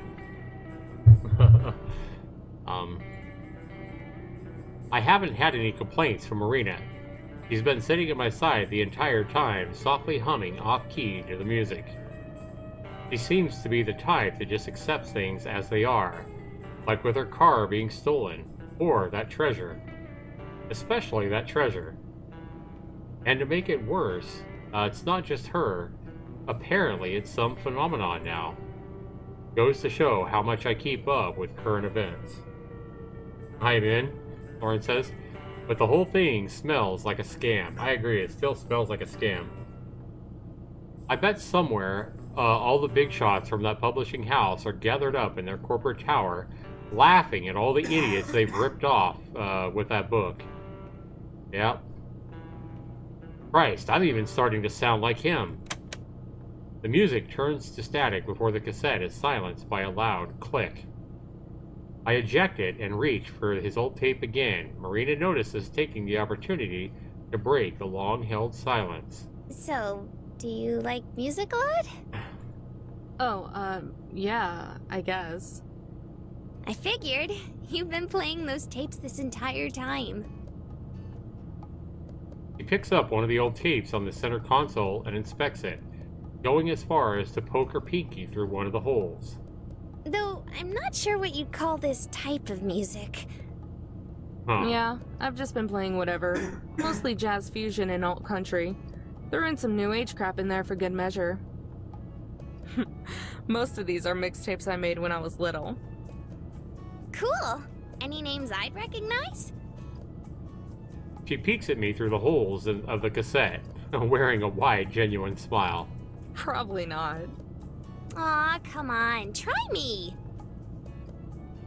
Why not? Maybe I'm not giving her enough credit. You know, Gabriel, Gertu, Weather Report, Donovan, Metheny. Marina gives sage-like nods and grunts of understanding as I list off the names. You have no idea who any of them are, do you? Not a clue. Huh. That's what I thought. At least she's honest. Sorry. I usually listen to whatever's on the radio. I crack a slight smile. It's alright. I could see how it might be hard to get into. My gramps used to call it road trip music. I still think it's nice, though.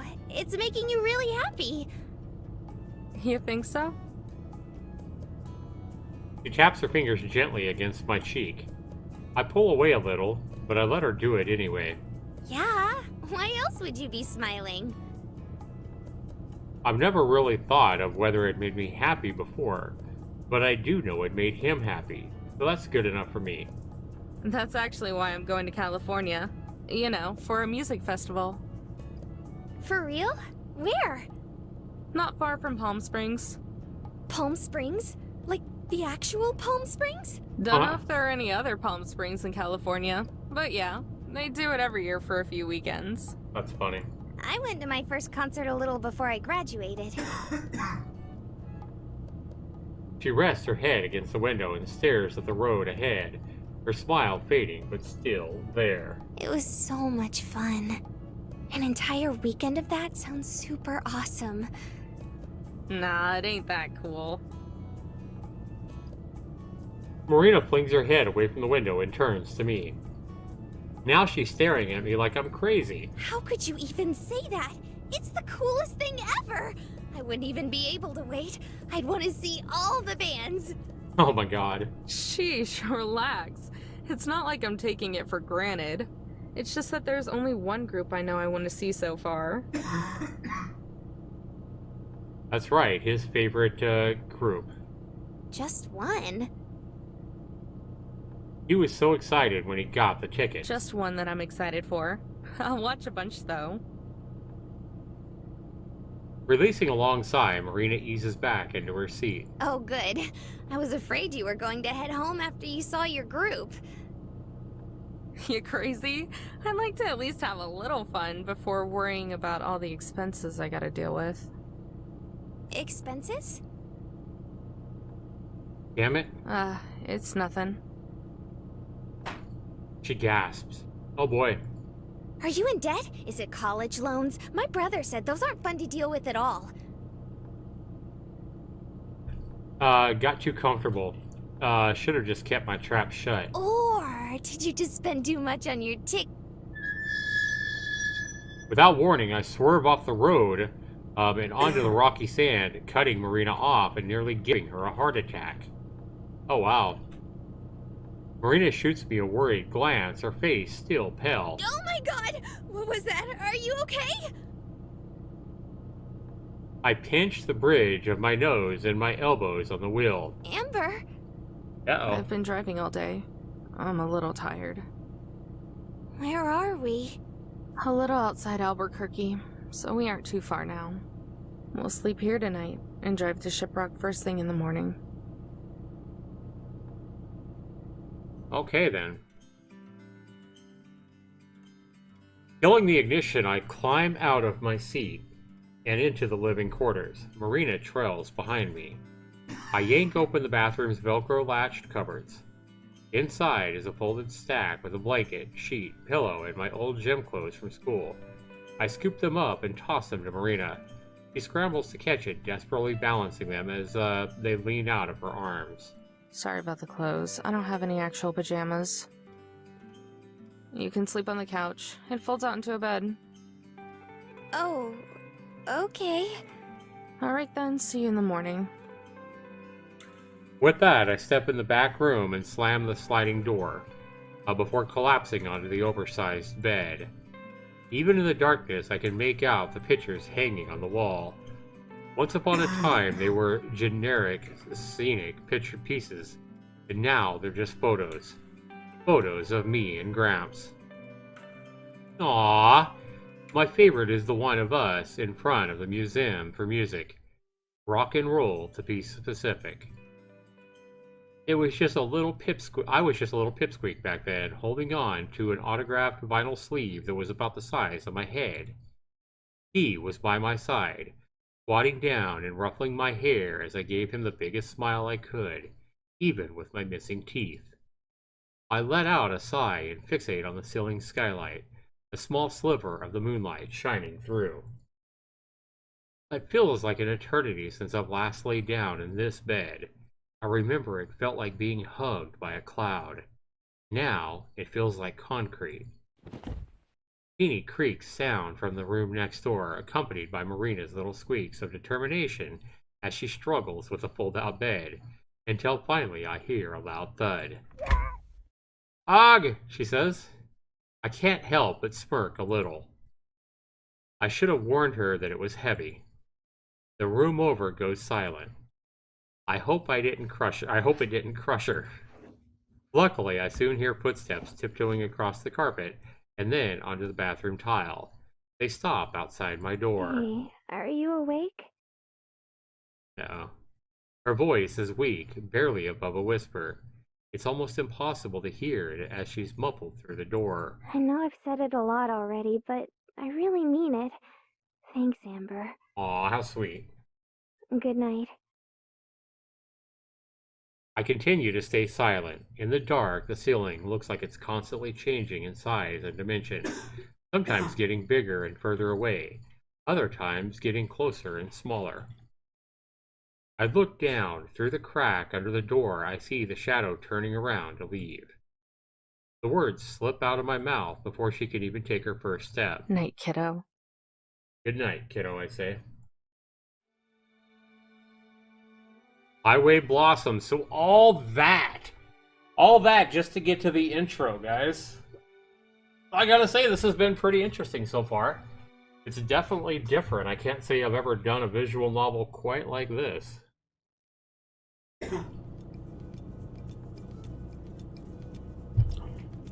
Most people imagine Indian reservations as tucked away slices of heaven.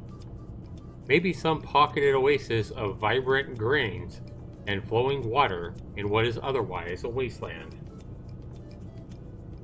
Those people are wrong. The Navajo Reservation is as sandy and barren as the rest of the desert, and at 22,475 miles, it's neither green nor fun-sized. It's a big desert. Navajo Reservation. Not that I hate it. The miles of faded highway roads speed past me, blending together with the sand that stretches out as far as the eye can see. Rigid mountains. Like there's a rhythm to it all. It is a beauty in itself. If you've ever traveled across, like, even southern Utah and New Mexico, I remember traveling across these deserts, you know, because we used to live in Texas, and my parents would drive, and I even made the drive from like Idaho down to Texas to visit family. And it is nothing but a huge, New Mexico is nothing but a huge desert. And you'll see some in New Mexico if you ever watch Breaking Bad. The show Breaking Bad takes place in New Mexico. So that's the kind of territory, I believe it was filmed in New Mexico as well. So that's the kind of desert you're talking about. If you ever seen Breaking Bad, that's New Mexico for you. Yeah. Behind me, Marina is still stretched out on the fold-out bed, cuddling the pillow, a substitute for her blanket that's long since fallen off her bed. My old gym clothes are a little small for her, the shorts only reaching halfway down her thighs. But hey, I'm not complaining. Soon, we're rolling into the town, its jagged namesake peeking over the horizon, Shiprock. The town itself is typical for this desert. Nothing fancy like the high-rise.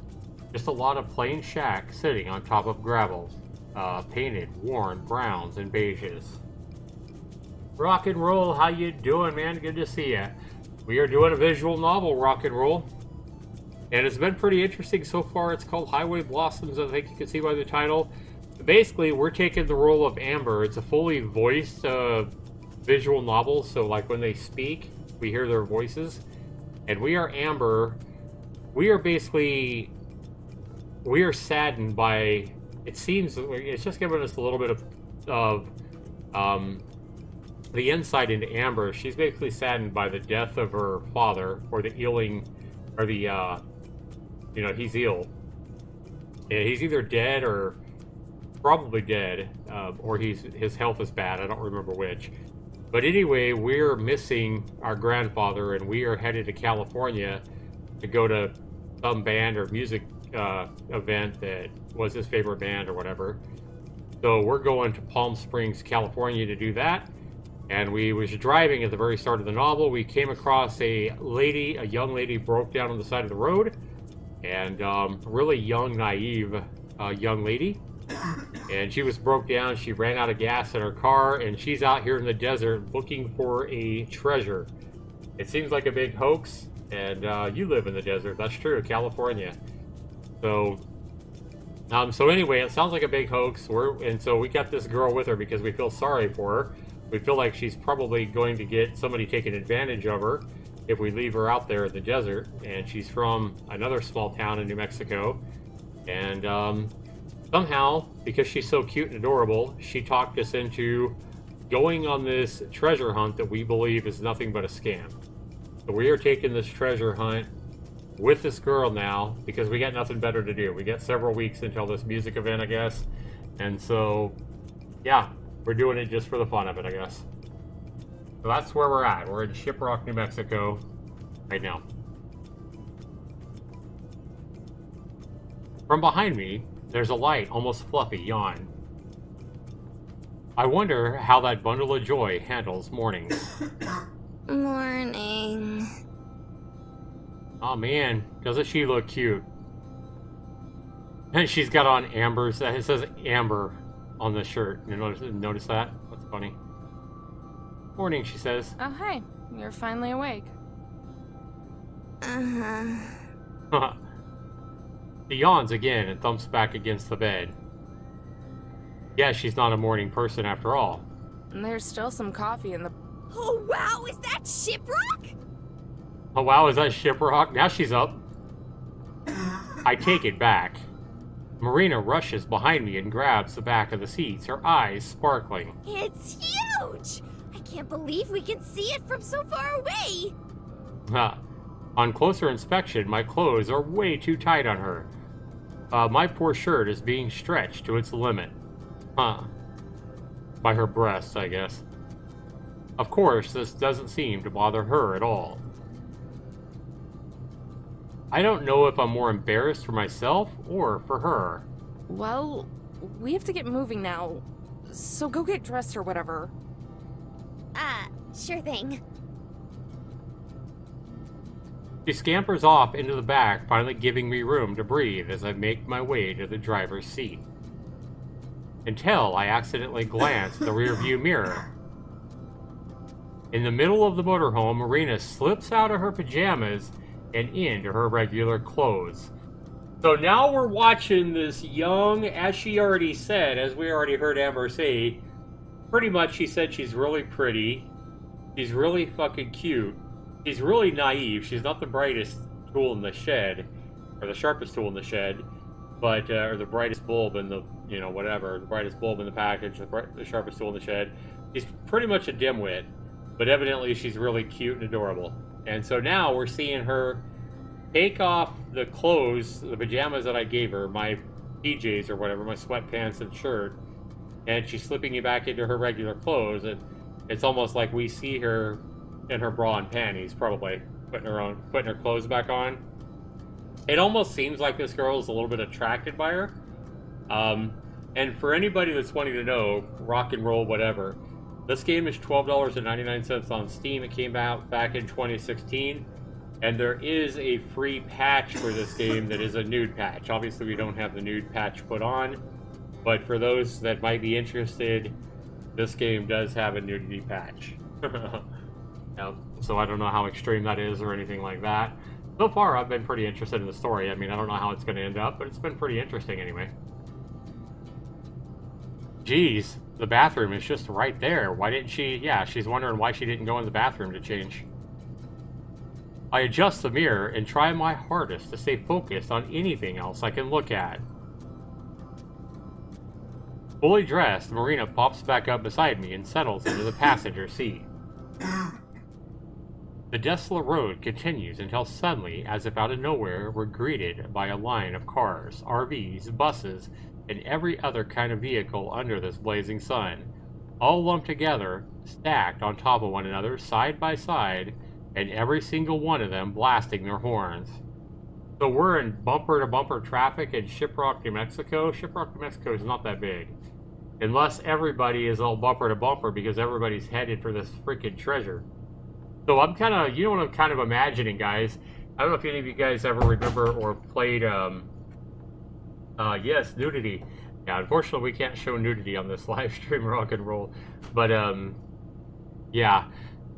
But anyway, this kind of almost reminds me, like, there's a whole big scam, like, evidently this, in the story anyway, they're selling all kinds of books at every gas station that kind of give maps and information about this hidden treasure of a guy who hid a treasure out here in the desert and then went back to Missouri, back home to his home in Missouri or whatever, and then planned on coming back to get the treasure and then come back home and make his family rich. But I guess, I can't remember, I think he died or something. So, and then someone sold the book and the information he wrote or whatever to a publishing company. And this publishing company, rather than going on the search for the supposed treasure, started selling this book all over the place, especially in these New Mexico gas stations and stuff like that. So of course, when we first heard about it, we thought it was a complete scam, and yeah, but yeah, but it almost seems like what I'm kind of envisioning now here is like, you know, in the survival games like Rust, for example, you know, people.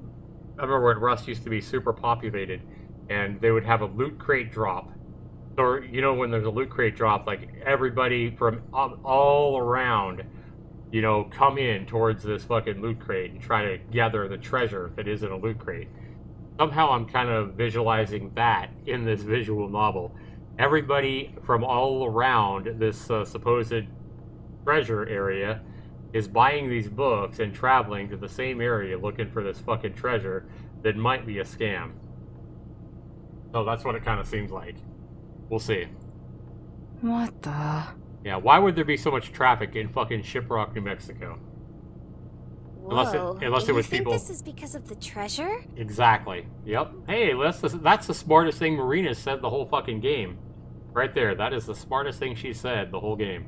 Lauren can vouch for that.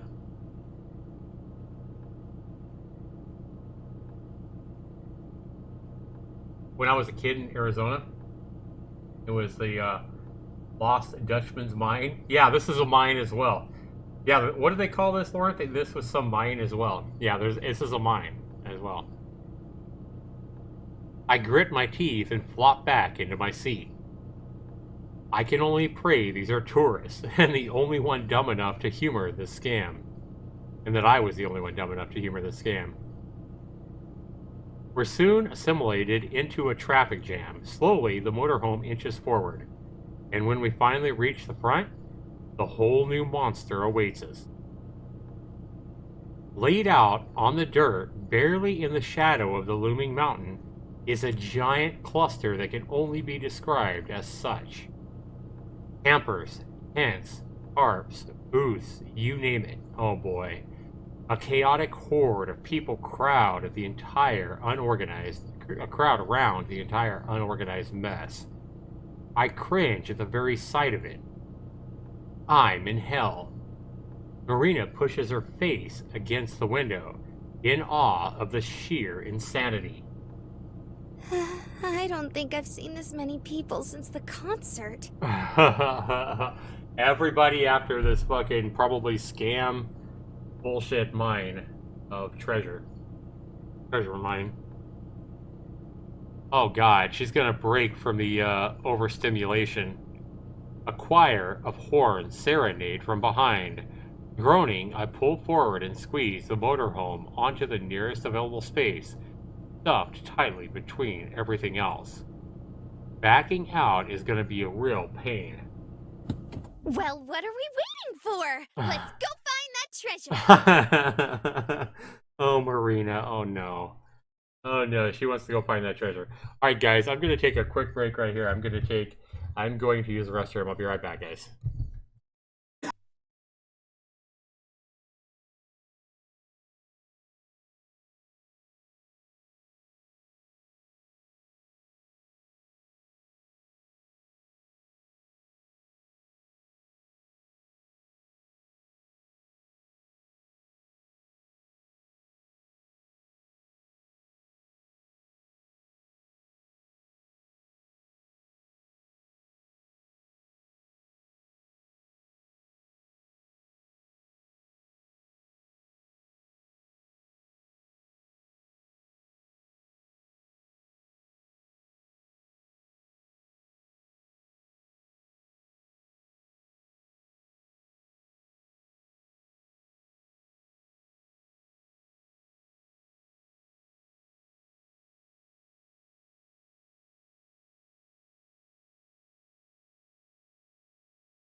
Alright, guys, we are back.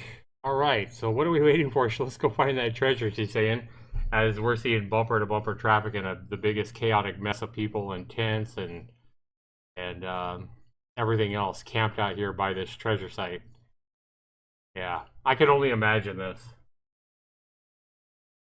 Yep. Why am I not hearing anything? Oh, that's right, because I'm supposed to be talking dirt.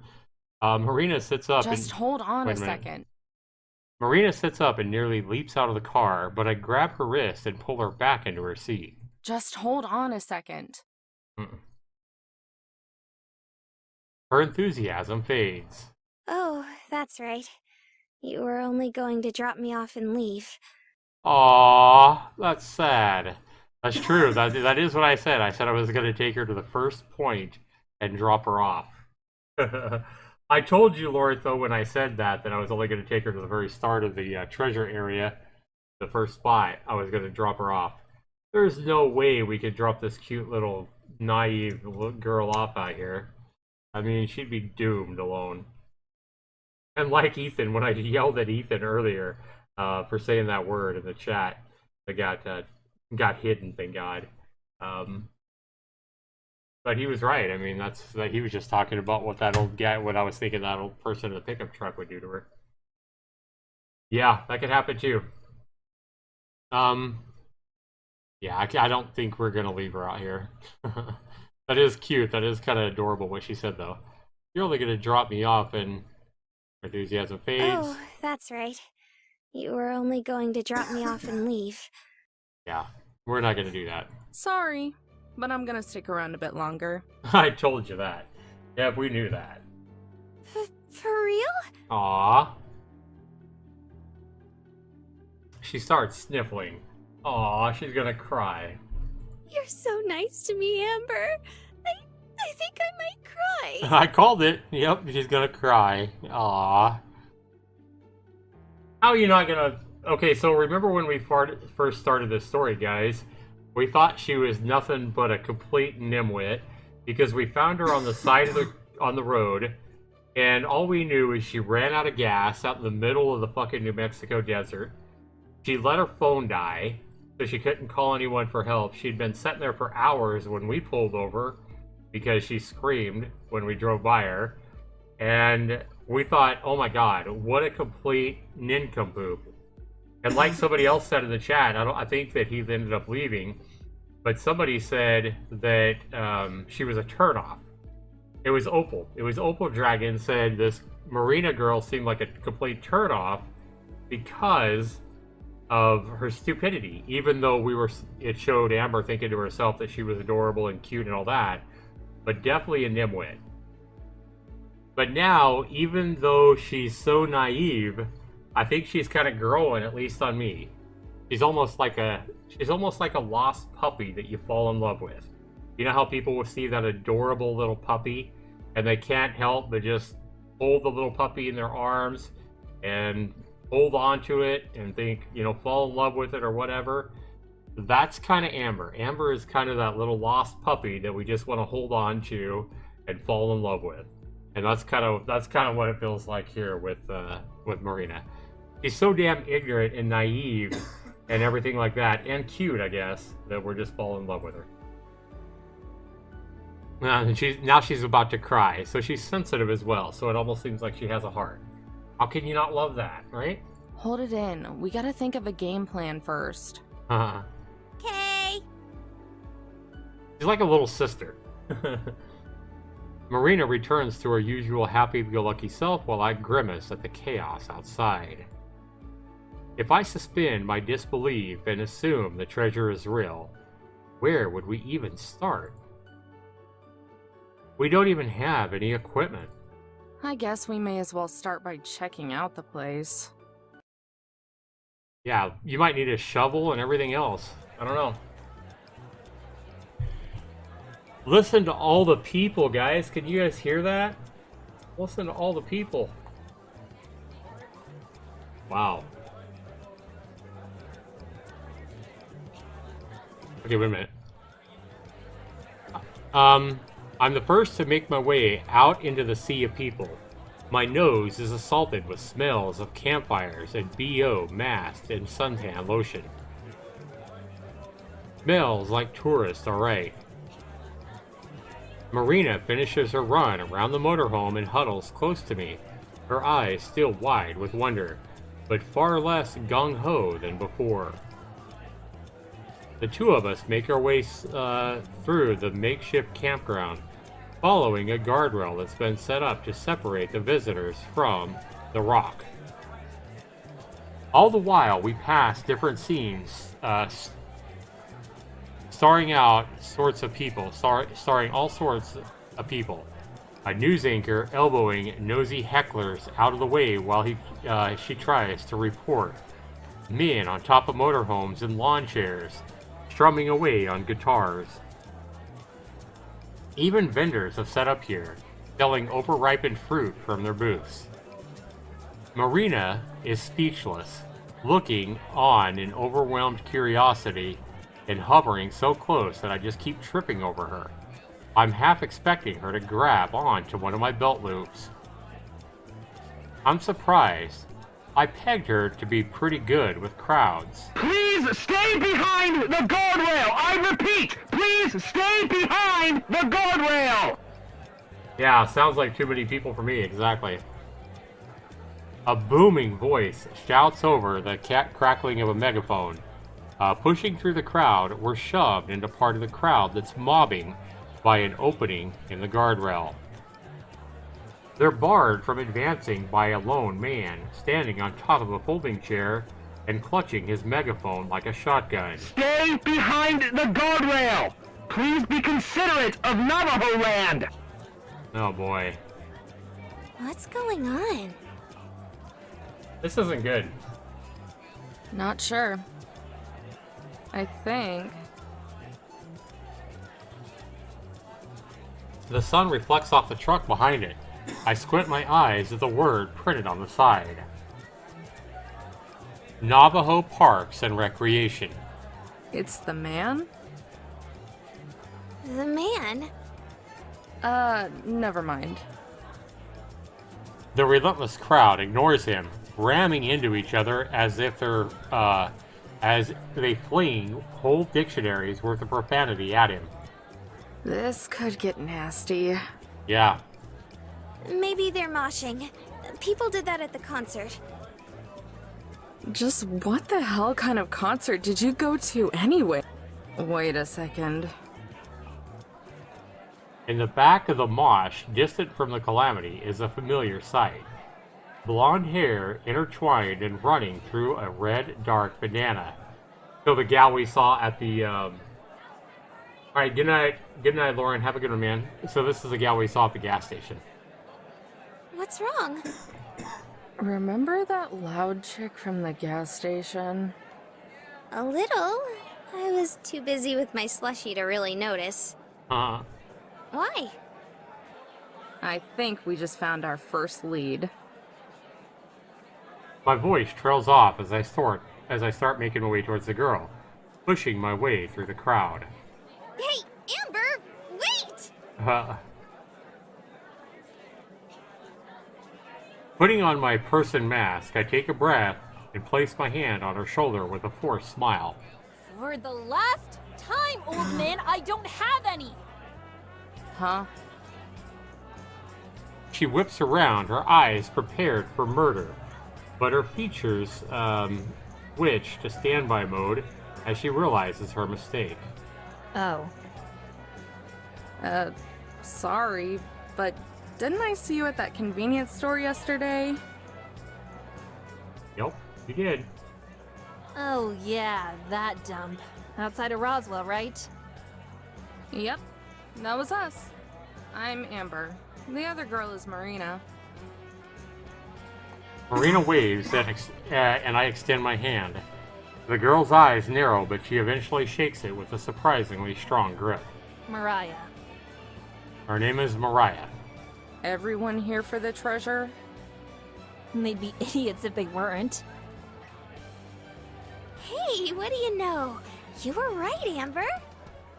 You say that like it's a good thing. You guys here for the gold too?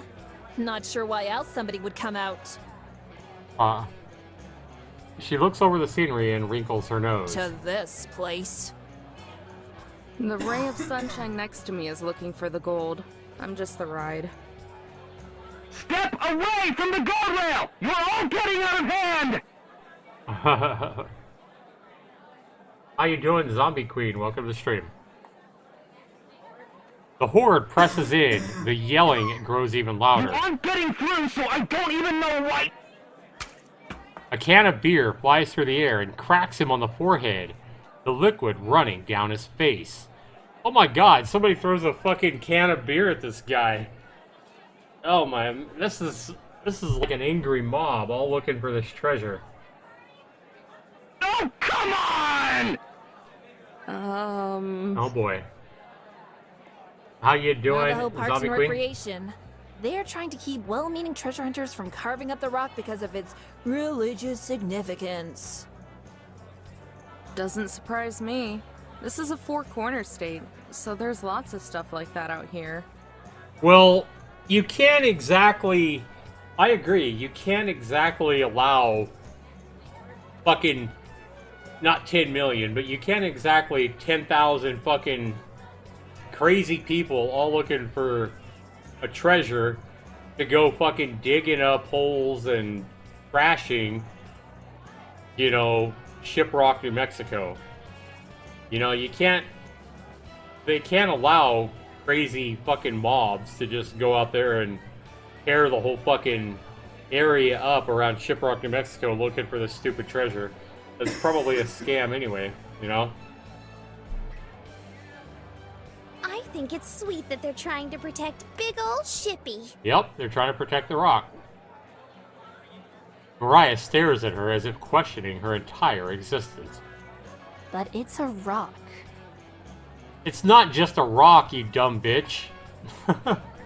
It's not just a rock. Like, oh my god, this gal, I think this gal is dumber than Marina here. Yeah, they can't just allow these angry mobs to go around trashing this place, man.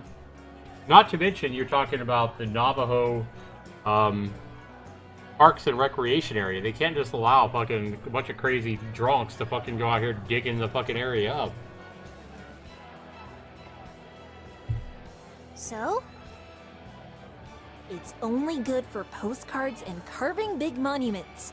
Why is it such a big deal if people want to look for treasure up there? Well, it's not gonna make much of a difference either way. Why's that? You a non-believer? Yep. No, I'm just not a sucker. Yeah, not a sucker. I like it. That's not very nice, Amber. Well, it's true. It's obvious that this is just an elaborate scam and everyone got ripped off. Before I finish my sentence, a cocky, overgrown smile makes its way onto Mariah's face, oozing with snide confidence.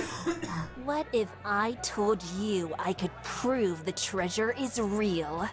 Wow, she's gonna prove the treasure's real, huh? I'd say you're full of it.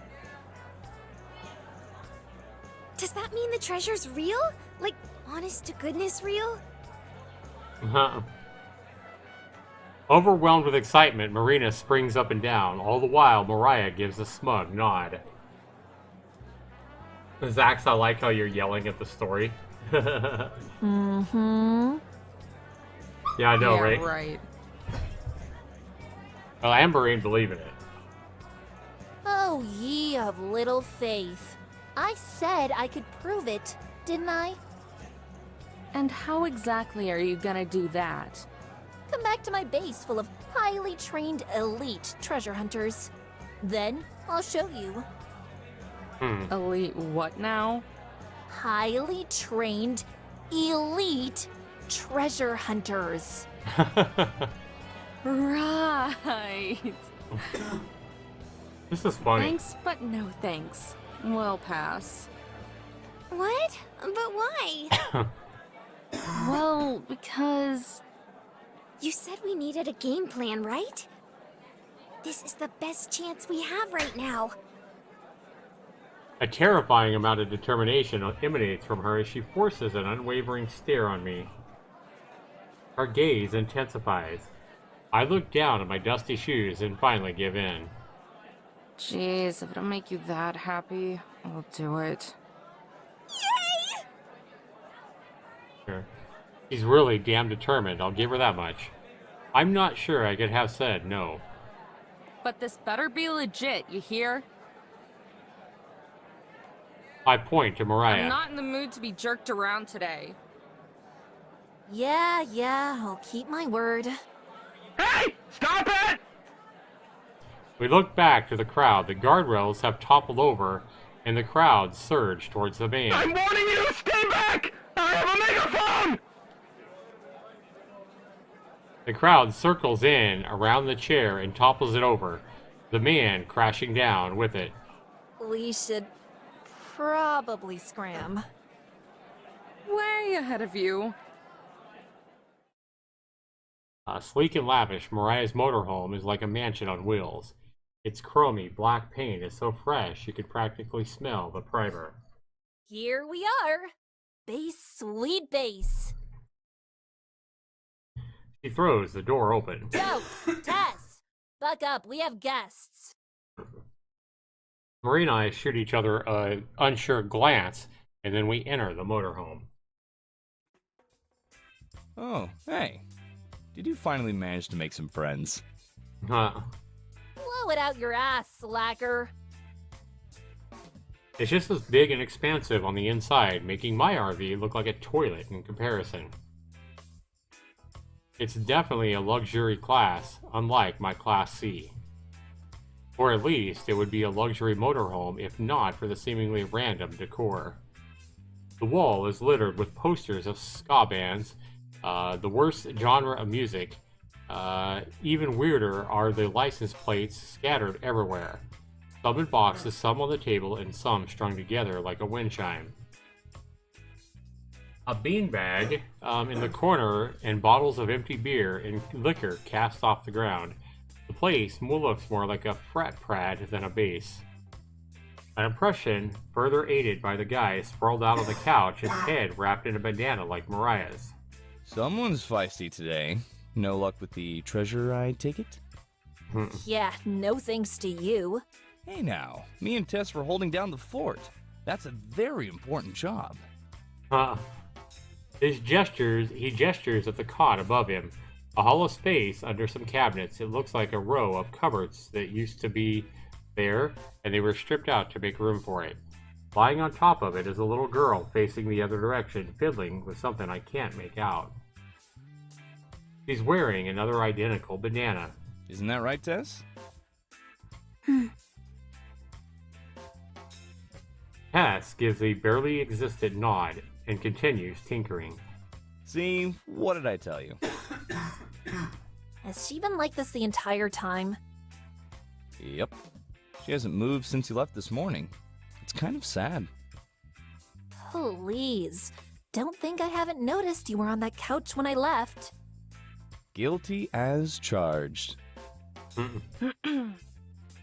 I clear my throat, reminding them of her presence. Oh, right. This is my team. The lug who's become one with the couch is Joseph, and the squirt is my kid sister Tess. Joe, Tess, this is Alyssa and Melena. Alyssa and Melena? That ain't our names. Amber and Marina. Amber and Marina. Whatever. They're looking for the treasure too. Hey there, ladies. I can only hope the highly trained elite team are hidden in the bathroom. I know, right? Hey, I'm Marina. It's really nice to meet you. Marina jumps in front of me, taking hold of the conversation by its throat. The other girl is Amber. Say hi, Amber. Hi. Don't mind her. She's just grumpy. I'm not grumpy. You sound pretty grumpy to me. I groan and start muttering nonsense under my breath. Didn't think being a realist would make me grumpy. she doesn't think the treasure exists. Uh-oh, Mariah, we've got a non-believer in our midst. Why do they keep saying that, non-believer? Why do you think I brought her here? If you think you'll be able to convince me that this treasure is real, then fine. But you have another thing coming. Come on, where's your sense of adventure? Back in my motorhome. We can take you and your sense of adventure back to Carlsbad if you want. No thanks. Carlsbad? That's where California? that's where she's from. Yeah, Carlsbad, New Mexico.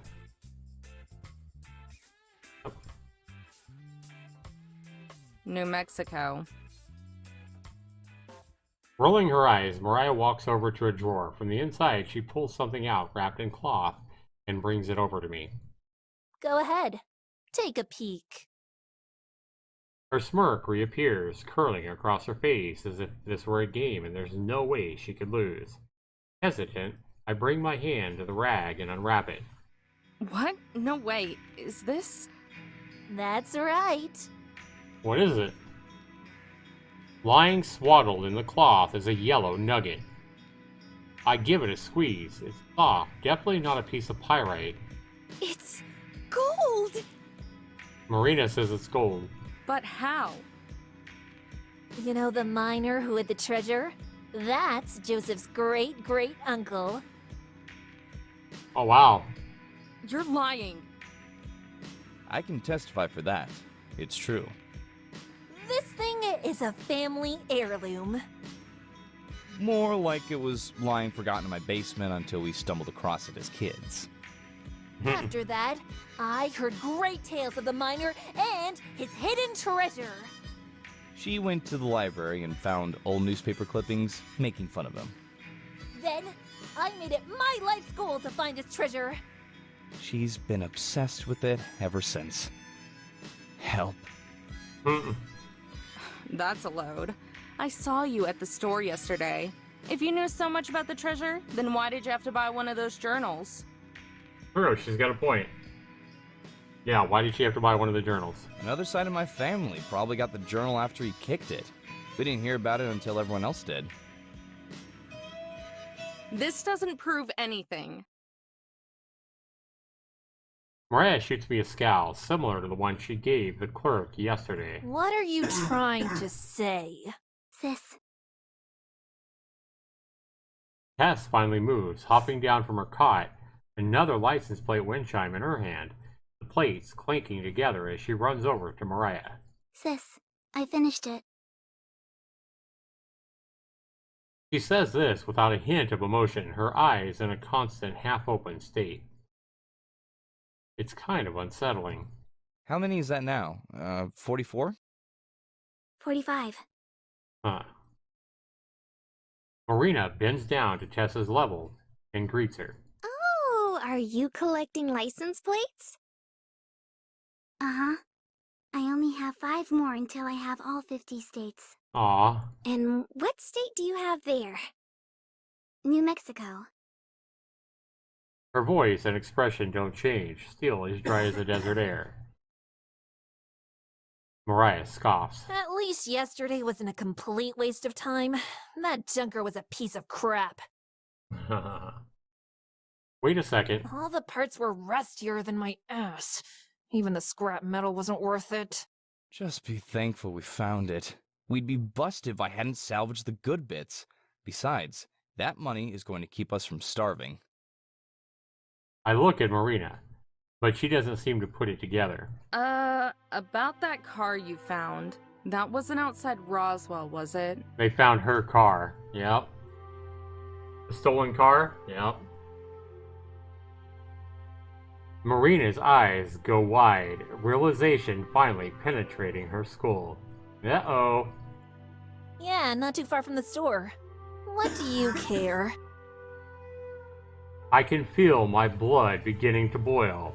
Marina can feel it too. Amber? This is bad. Every part of me is shaking. I struggle to spit out the words. Her car was stolen outside of Roswell yesterday. It was out of gas, so we went to get some. Joseph is the next one to realize it, followed by Tess. Oh, crap. Uh-oh. So? I can't hold it in anymore. Sorry, Marina. So... you stole her car and dismantled it! Yup. Joseph jumps off the couch and apologetically bows repeatedly, all in one swift motion. Each bow makes it a little bit angrier. Joey said it was okay. I thought it was! Mariah gave the go-ahead! You told them it was alright? Uh-oh. Yeah, so? It's your own fault for leaving it out there. How? How on earth is it our fault that it broke down? You know, Huh. finders, keepers. Oh my god. Yeah. The freaking car! Yeah, it's still a fucking... New Mexico is still a fucking... It has laws, you know? You can't just steal a fucking car and dismantle it. Wow. Tess tugs on my shirt. What? I don't mean to, but the word snaps out of my mouth. The teeny girl shrinks away. Alright, Amber, just calm down. Let's talk this out. Here. She holds out the wind chime made from Marina's license plate. Marina's license plate. Her eyes cast downward. You can have it. Never mind, calming down isn't gonna happen. A hand grasps my shoulder. I turn to Marina. She shakes her head and smiles. Amber, it's okay. But It's not okay. Really, it's fine. She bends back down to Tess and smiles reassuringly. You can go ahead and keep it, sweetie. The trio, Mariah included, are taken back by Marina's saint-like reaction. Don't worry, guys, it's fine. Wow. Joseph breathes a sigh of relief. Oh, God. Thank you so much. We're all really sorry about this. Right, Mariah? Yeah, I guess. About as fed up with this as I am, Joseph shoots her a glare and smacks her on the back of the head. Ow! Alright, I'm sorry and stuff. Marina, are you sure? They destroyed your car. Yeah, that is but fucked up. it was pretty run down anyway. You're unreal, you know that? Anyway, we should head out now. We have a few things to take care of. Thanks for showing us the gold. Now I'm sure the treasure's real. Oh god. No problem, ladies. Again, really sorry for all the trouble. If there's anything we can do for you, just give us a shout. Sure thing. We head for the door, but Marina turns around before stepping outside. By the way, was there a phone in the car? Oh yeah, good point. The pink case, eh? Yeah, that's the one. We kind of sold that too. Oh boy, they sold their phone too. Yeah, the story is pissing me off. Why is the story pissing you off, Rock and Roll?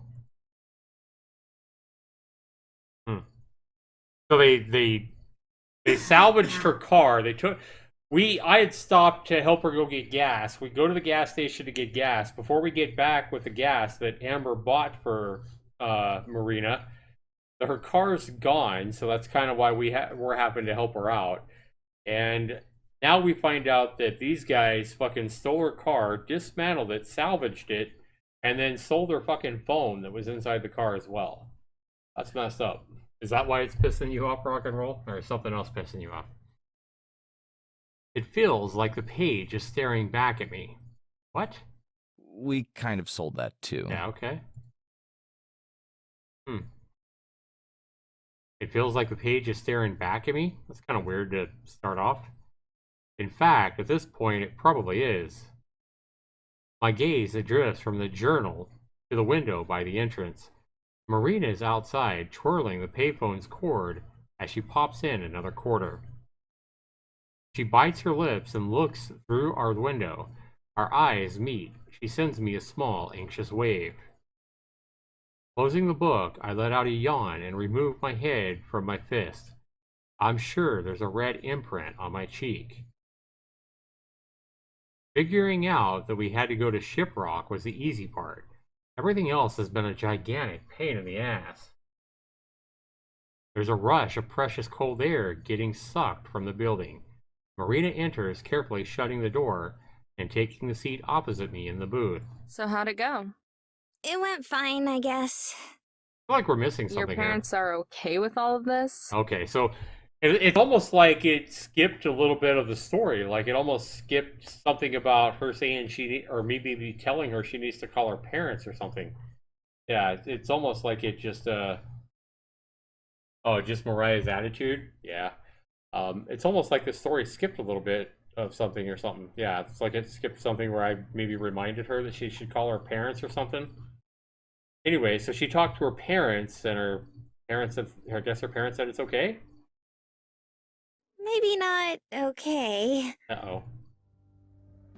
A smile creeps onto her face. but they understand. Yeah, I wonder what she told them. At least someone gets it, because I still don't. They weren't happy about the car, though. I can imagine. I think you were the only person who was. Yeah, no kidding. How couldn't I be? Mariah showed us that the treasure is real. Well, this is what I'm talking about. This girl is not exactly intelligent. Yeah, that doesn't prove that the fucking treasure's real, I hear. You're going to believe the people who stole your car? Yeah, if they're so rich, why do they have to steal your car and salvage it? It was an accident. They didn't mean to. Oh, man. Besides, they're nice. Yeah, they're nice. You believe in that rock and roll? Yeah, Marina believes that Mariah and company are nice.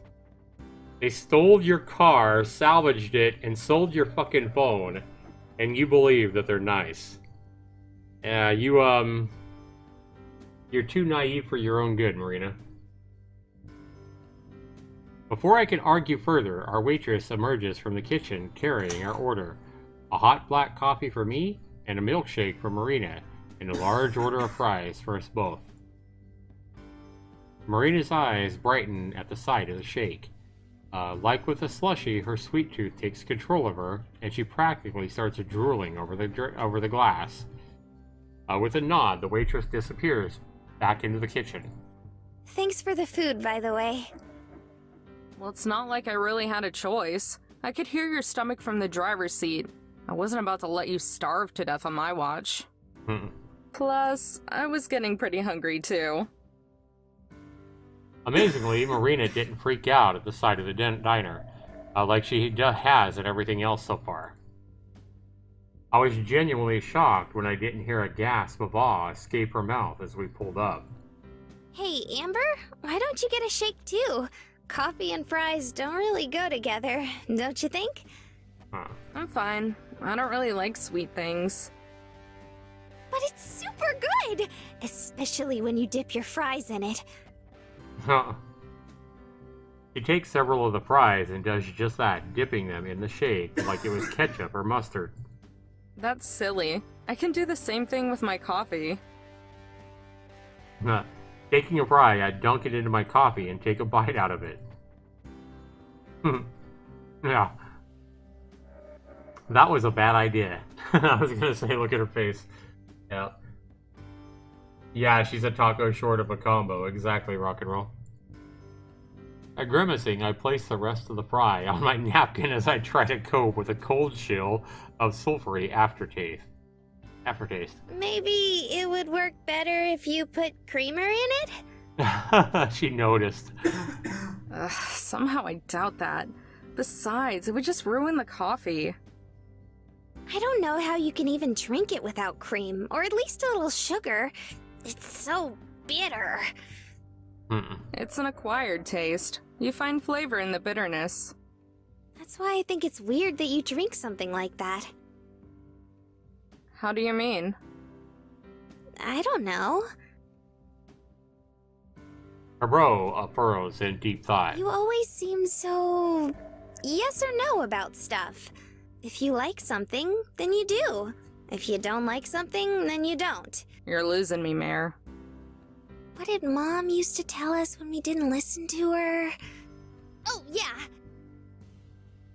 Basically, you have a really thick head, Amber. You have a thick head. I nearly spit the coffee out of my mouth. Gee, thanks. Or was it a thick skull? Yeah, there you go. Whatever, you know what I mean, right? I think so. Maybe. Huh. It wasn't really an acquired taste for me now that I think about it. Maybe I've always liked the bitterness. Or maybe I just convinced myself that I did. I don't know. Is that a bad thing?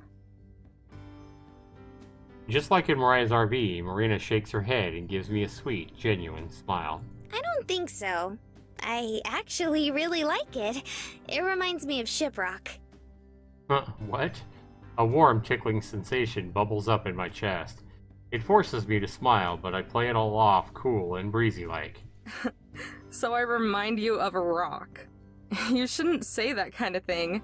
People might think they're insults. I remind her of a rock. A bitter, I don't know her.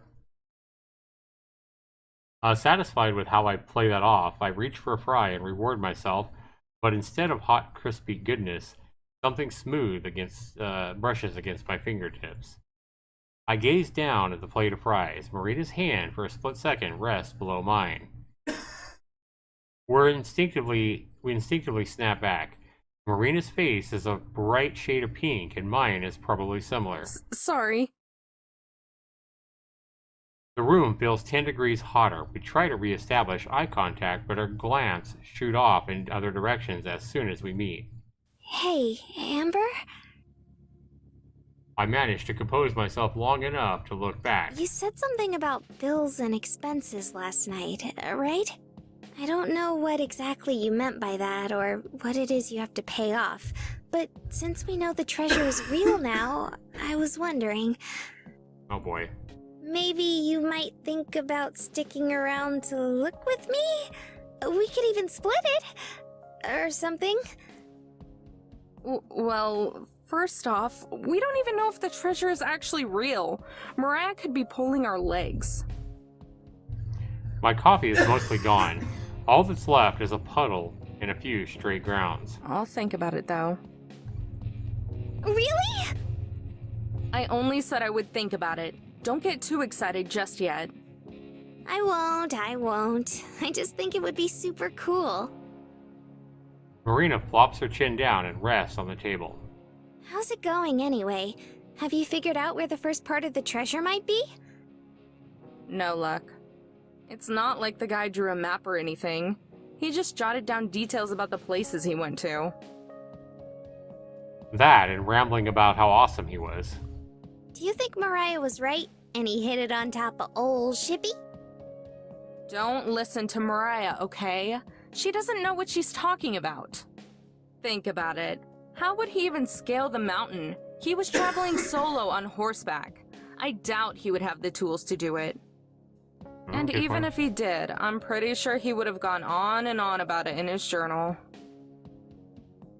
With a puppy dog whine, Marina frowns. Are you sure he didn't mention anything else? Maybe something we didn't catch?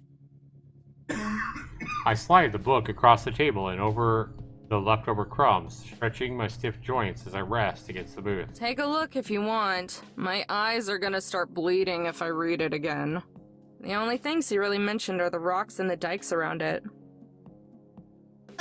Oh. Marina forces herself to stare down at the plate, the blush from earlier reappearing. Oh? Oh. No, not like that. I stifle a giggle. Teasing her is going to be a blast. I mean the rocks that branch out from the mountain. That's what they're called. Huh. Huh. It's so simple, but it makes sense. I shoot up and throw down some money. Marina jumps at the sound of the table rattling. What's the matter? Did you figure out where it is? Maybe. At least a general area. I march towards the door. The table rattles against Marina as Marina leaps up. She stays behind to straighten it out before scrambling to catch up with me. We're going now? Hell no. We don't have any equipment. But we know someone who does. I shove the door open and the last bastion between refreshing air and burning dry heat. Come on. Let's go cash in a favor. Yep, they owe us some equipment, right?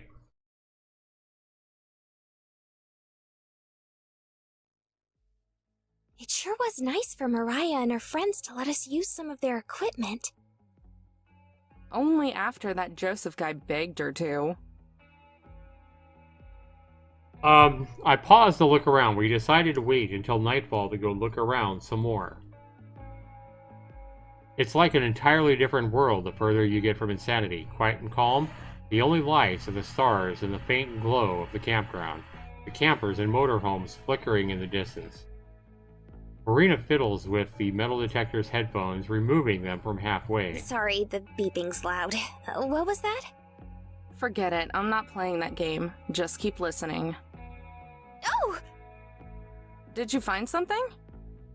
I think so. It's over here.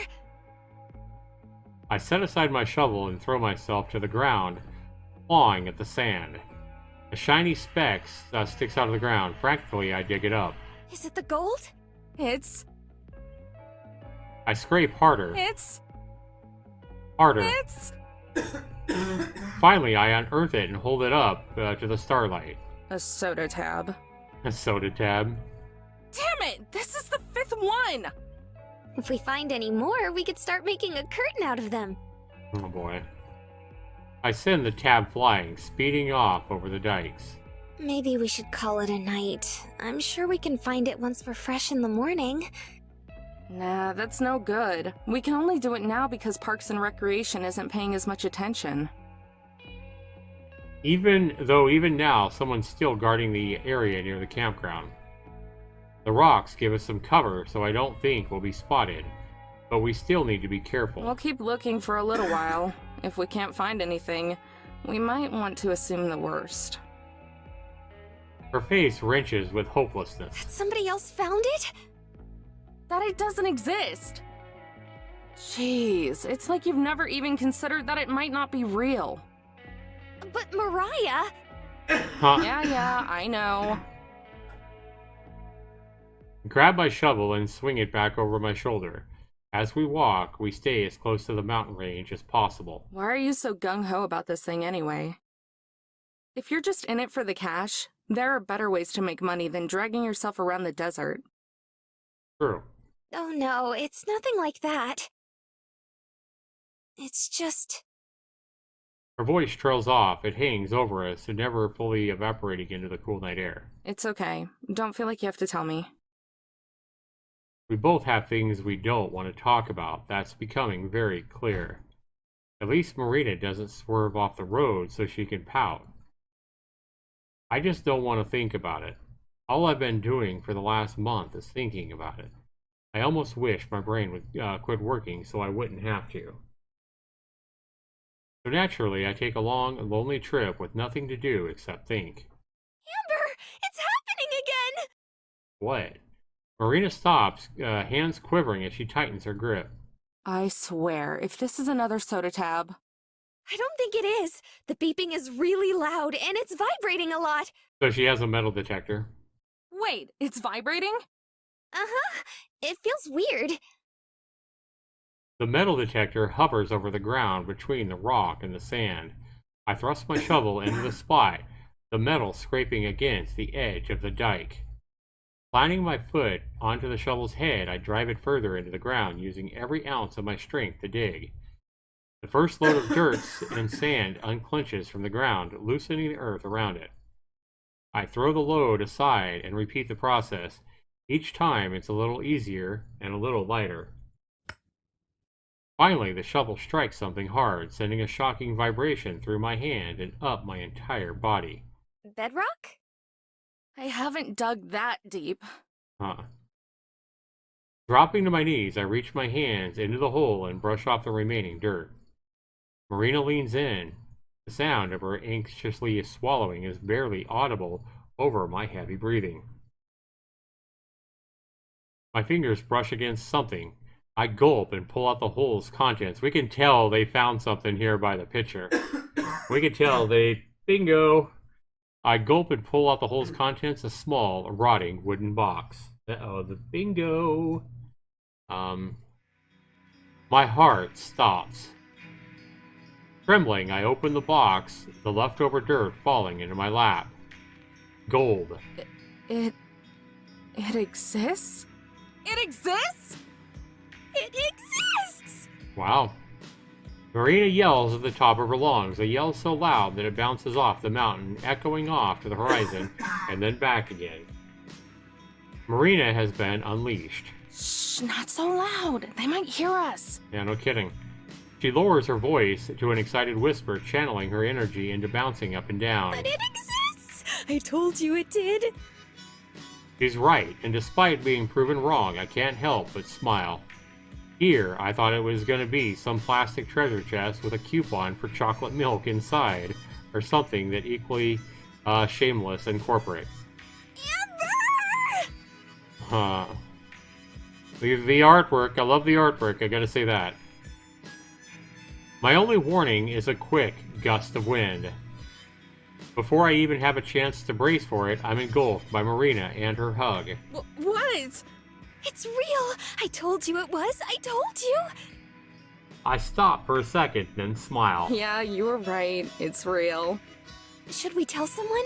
What do we even do now? Honestly, I'm not sure.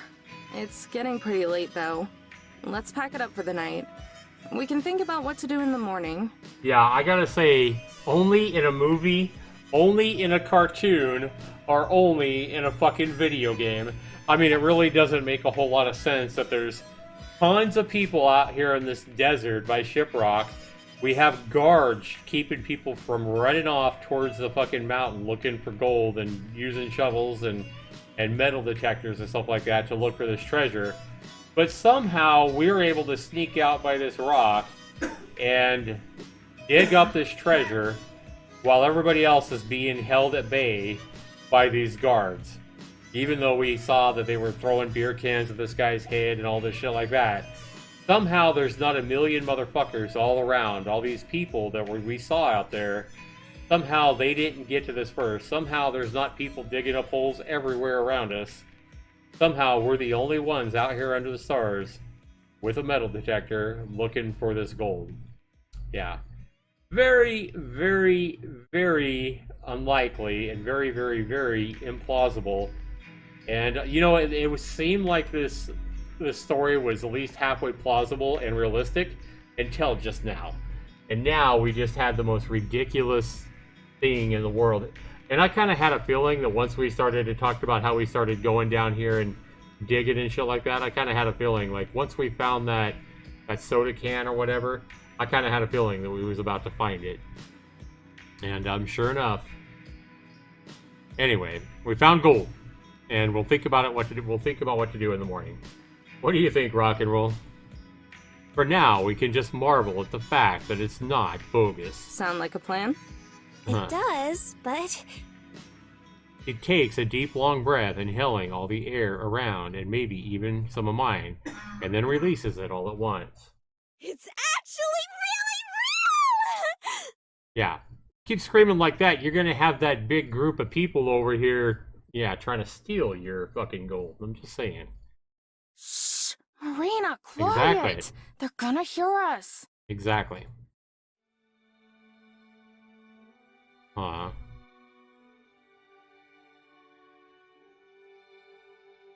Now this would make more sense if this right here was just a dream, like if they were in her fucking motorhome and she just woke up from a dream. That would be better if we just dreamed all that. There we go! A thunderous banging wakes me from a dead sleep. rattling the entire motorhome. For the sake of this being a good story, I hope the fuck she just dreamed all this about finding gold. Because if she really found gold, this visual novel is stupid. Alright, so thunderous banging wakes me from a dead sleep. Hey! I know you two are in there! You thieves better not still be sleeping! Uh-oh, is that Mariah? The muffled shout leaks in from the outside, followed by another voice. Sis, it's not even 7. Yep, that's Mariah's Can I sister. go back to bed? Whatever her name was. And another voice. You're better off just rolling with it. For her, it may as well be noon. Open up, or I swear Joe's gonna bust down this door! Wait, what? Huh. Gee, I wonder who this could be. Exactly. I roll out of bed and open the slider connecting to the other rooms. Marina is sitting pressed up against the back of the fold-out bed with the sheets over her head. Who do you think it is? So sure, Marina doesn't even know who it is. It's Mariah. She wants the gold. Yeah. Take a wild guess. I march over and throw open the door. As expected, my 3 favorite people stand before me. It's about time! Do you have any idea how long we've been out here? A groggy Tess sways away from side to side. Joseph's gentle hands are the only thing preventing her from passing out on the ground. It's funny that you, of all people, would accuse us of theft. Yeah, no kidding, right? What else would you call what happened to my equipment? Oh, their equipment. They're wanting their equipment back. I don't know. Borrowing? You loaned it to us, remember? Correction. Joe loaned it to you. Oh boy. Joseph gives a tired smirk and a wave. I was forced to sit idly by and watch you make off with it. That's theft if I ever seen it. Yeah, the irony. They fucking take her car and go and salvage it and sell her phone, and then we come and borrow equipment for a few hours, and suddenly we're stealing their equipment.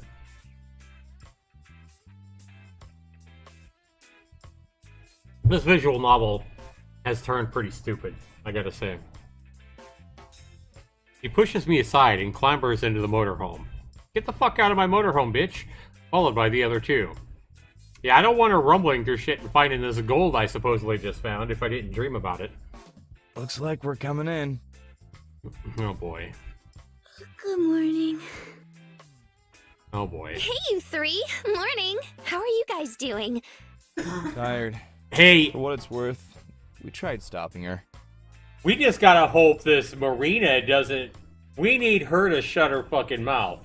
I mean, I know I've said this story's stupid, but I'm still interested in seeing how this ends. And I think we gotta worry now, Joe, about Marina opening her dumbass mouth and saying, "We found gold, we found gold, we found gold." That would be the worst thing in the world that could happen right now. In fact, if I was actually Amber right now, I think I'd be looking for a roll of duct tape and fucking putting tape around Marina's mouth. Mariah's a tweaker? Yeah. Mariah stomps to the middle of the motorhome, analyzing everything before releasing a loud scoff. So where's my stuff? If you don't get out of my RV in 5 seconds, it'll be shoved up your ass. Don't worry about it. You guys are great. Huh. Hey, Tess. Did you hang up your new wind chime? Tessa's eyes flicker with interest for all of a second and then return their obstinate, droopy state. I'm about done with this. Yeah, this is... I just hope she doesn't say something about finding the gold. Uh-huh. Above my bed. What's up with the fold-out? You two don't sleep together? Oh my god. What? Told ya. Damn it. Grumbling, Mariah pulls out a bill from her pocket and slaps it in Joe's hand. Oh, they had a bet on if they slept together or not. Does that mean we get to sleep in tomorrow morning? Huh. Sure does, kiddo. Sure does. The ringleader of the circus returns to inspecting the motorhome, fiddling with the magnets on the fridge. Anyway, give me back my equipment and we'll get out of your hair. Come on, just let them use it. It's the least we can do after tearing apart her car. True. Mariah's attention turns to the counter, toppled with the open box of stunning gold nuggets from the night before. Uh-oh. I thought it was gonna be whatever, Marina. I thought it was gonna be Marina opening her mouth. Instead, we have the fucking box of gold open on the counter. Uh-oh. Yeah, this is crazy. And whose fault was that? Yeah. What is this? What is what? Uh-oh. The thing on the counter? It almost looks like... It almost looks like her gold. She's Oh, missing. that? That's the piece of the treasure we found. Oh, God. Marina, shut up. Ha!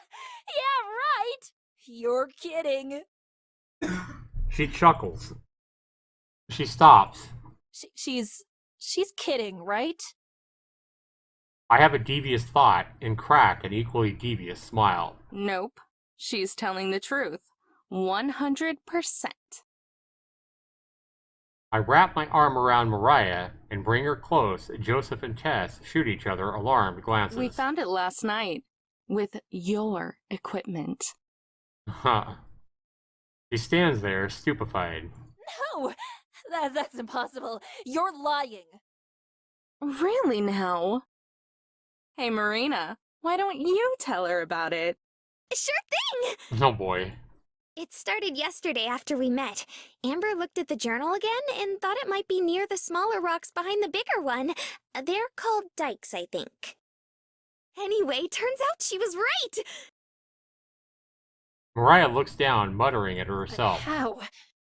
Why wouldn't he just hide it on the mountain? Oh, she thought it was on top of the mountain. It doesn't make sense. If he was going back to Missouri... Her voice diminishes until her words are reduced to lip flaps. Like a mad scientist trying to figure out a complex equation, she retreats to her own little world. Mariah? A smidge of sympathy buds inside of me. I look to Joseph and Tess. Even they look a little shocked. Is she gonna be okay? I honestly don't know. Huh. Tess approaches Mariah, who is still whimpering nonsense under her breath. Nonchalantly, Tess hops in front of her, her hand reaching upwards, trying to wave in front of Mariah and bring her back to our world. No response. Tess pulls Mariah's arm skyward, then allows them to flop to her side. Still, no response. You know, we've been looking into that treasure since we were kids. Joseph steps up to the counter and stares into the box. Never expected someone else to find it before us. That's more than I can say. I didn't even think it existed. There's that too. Yep. He sighs, then with a shrug, cracks a smile. Well, good job anyway. You ladies seem cool, so if it couldn't be us, then at least it was you. You guys want to stick around? We could tell you more about it. He looks at Mariah. Somehow, I don't think that would be healthy for her. Or you. He grabs Mariah by the shoulders and begins pushing her towards the exit. Come on, Mariah. Let's go make you a nice cold michelada. Huh. You two can keep the equipment. Think of it as an apology gift. Because cheaply made tools I could get at any hardware store are equal value to a car, right? They're almost out of the motorhome when Mariah flips and rushes back. Yep, she's gonna want the gold. Hold on a minute, thief! Yep. I'm done. This story is trash. Yeah, pretty much. She looks me straight in the eye, her expression returning to that of a piercing hawk. You just had beginner's luck. Yeah, I'm at this point where I'm already, nearly 3 hours in. I think I'm just going to go ahead and try to finish it here and hope it ends pretty soon. You might have found the first piece, but I promise you, me and my team will find the rest. Oh, there's more, huh? She extends a hand and smirks. I pause for a moment, then grab it and offer her smirk of my own. You're on. Marina and Joseph both let out a sigh of relief as if they've just witnessed the signing of a peace treaty. Well, guess that takes care of that. Now let's get out of here and go back to a proper base. Wow. Are you going to drink until you feel better again, sis? Shut up! Didn't Mom ever teach you any manners? You always said Mom is an airheaded ditz who wouldn't know good advice or a good man if it bit her on the butt. Oh boy. Oh yeah. Sorry for all the trouble, ladies. See you two down the road. Joseph pulls the door closed. Marina and I stay put as the bickering of the trio fades into the distance. Were you serious? About what? The treasure. You told Mariah that you were gonna find the rest. No. If you were just being nice and want to leave now, that's fine too. You've already done a lot for me. Yeah, we're done. We're done. She casts her eyes downwards to hide her emotions, but I know better by now. And let you keep all the treasure for yourself? Hell no. Her eyes bounce back. Besides, someone's got to keep you from getting yourself into trouble. May as well be me. For real? But don't you have the festival to go to? It's still a little while away. I wanted to do some sightseeing anyway. Marina launches forward. Before I can sidestep, she tackles me with the force of a gold-filled freight train. I don't even try to resist. It's futile in the grace of Marina's hugs. Thank you, thank you, thank you, thank you, thank you, thank you, thank you, thank you, thank you! Actually, I probably owe you an apology. She cocks her head and looks up at me. I look away, my bashful side taking over. Well, you know, I kept saying it wasn't real and stuff. Hey, don't worry about it. Most people wouldn't have given me the time of day. Yeah, but Relax. Just figure out where we have to go next.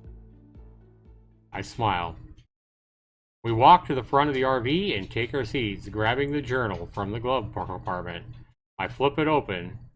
I glance over the second to the last entry. Key phrases like split path, detour, and acres of identical arched stone throw my brain into the deep end, drowning me in dizzying puzzles and before I've even fully read it. Marina peeks over, trying to decipher the entities with me. A speck of inadequacy crawls up inside me, and I quickly flip to the next entry before Marina notices that I'm stuck. I'll deal with that later. For now, we'll just narrow this down. Much has happened since my last entry, so let me waste no time in the beginning. As I mentioned previously, I had begun to develop a cough of sorts during my travels. At the time, I thought nothing of it, just the result of being overexposed to the elements. After all, a handsomely rugged and worldly man such as myself should be used to such things, but I digress. Unfortunately, the more I continued under the blazing sun, the more my condition worsened, until finally my body gave out. The last thing I remember is falling off my steed. Sometime later, I awoke next to a fire with my horse nearby. I myself could not move as I was held down by the illness and sweat, but I was reassured by a man sitting across from me. Upon further inspection, I realized he was a native of this land. I had several encounters with people of his Navajo, basically, of this sort during my time on the wagon trail, so naturally I was suspicious, fearful of the remainder of my gold. However, the man said he had no interest in such things. A dry, quiet fellow, the man told me his name was Lamasi, and that I was in the canyon his people occupied, although they had been driven to a different segment of it some years back. His English was quite fluent, and when I inquired, he said he had learned from settlers as a boy. Over the next several days, Lamasi would nurse me back to health. We would never stray too far, as he preferred, looking after his estranged tribe from a distance, but I was able to explore portions of his home. Eventually, I stumbled across a long ruined home built into a cave at the side of a mountain. According to Lamasi, there are many more like it, though they originally belonged to the enemies of his ancestors. It was then that I realized where I would leave the next portion of my bounty. On my last day with him, I informed Lamasi of my plans, where he was casually promised to guard it for me until I returned. But before I left, he pointed me in the direction of the sacred landmark, one so giant and huge it would simultaneously be a conspicuous and inconspicuous hiding place. With that knowledge, I bid farewell to my new friend and trusted the gold in his care. Perhaps I will reward him with some of it on my return trip. You're my Lamessy, Amber. Oh boy. Suddenly, my chest feels like a hummingbird is fluttering around in it. I sift my eyes away from her smile and hide my face. Thanks. When you strip away the circumstances, I guess I did save and protect her like the Lamasi guy did with the miner. Gorge is like a canyon, right? Marina leans in closer and points to the entry, strands of her soft hair tickling my cheek. I scoot back and power through it, taking a sharp breath to recollect myself. Basically, yeah. Marina nearly springs out of her seat in a burst of realization, her head an inch away from smacking into the ceiling. Oh my god. Does that mean we get to go to the Grand Canyon? Do we get to go to the Grand Canyon, Amber? Not unless history decides to rewrite itself. There are lots of canyons with ruins. One of them is the Grand Canyon, but most of them have been cleaned out for hundreds of years. I choke down a groan. Indian ruins aren't exactly rarities around here. Maybe the other entry wasn't so bad after all. So we're looking for a place that was still being used in the 1850s. Marina hunkers down and thinks with me, wrinkles. Okay. Alright guys, I don't know how much more of this story there is, but it looks like we're going to continue to look for more gold, which makes really no sense because I guess greed would play into it. You'd probably want to look for more. But this story has gotten so fucking ridiculous. Yeah, this story, I feel like this story is more about just at first I was charmed by it, and I was interested in it, or I was intrigued in it.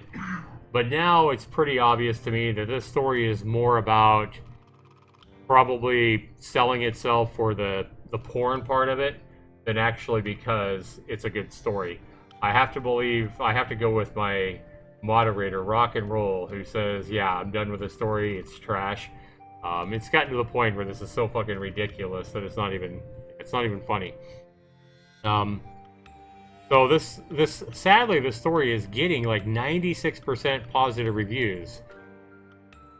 At this point, guys, I think I'm gonna go ahead and save the game. Oh, that's a quick save, yeah. We're just gonna save this game, and then we're gonna get out of here. I don't know why I'm saving it, because I don't think I'm ever gonna go back to this. But yeah, we're gonna go ahead and quit this game, guys. And we're going to go back and look at the store page, and we are going to wonder and scratch our head.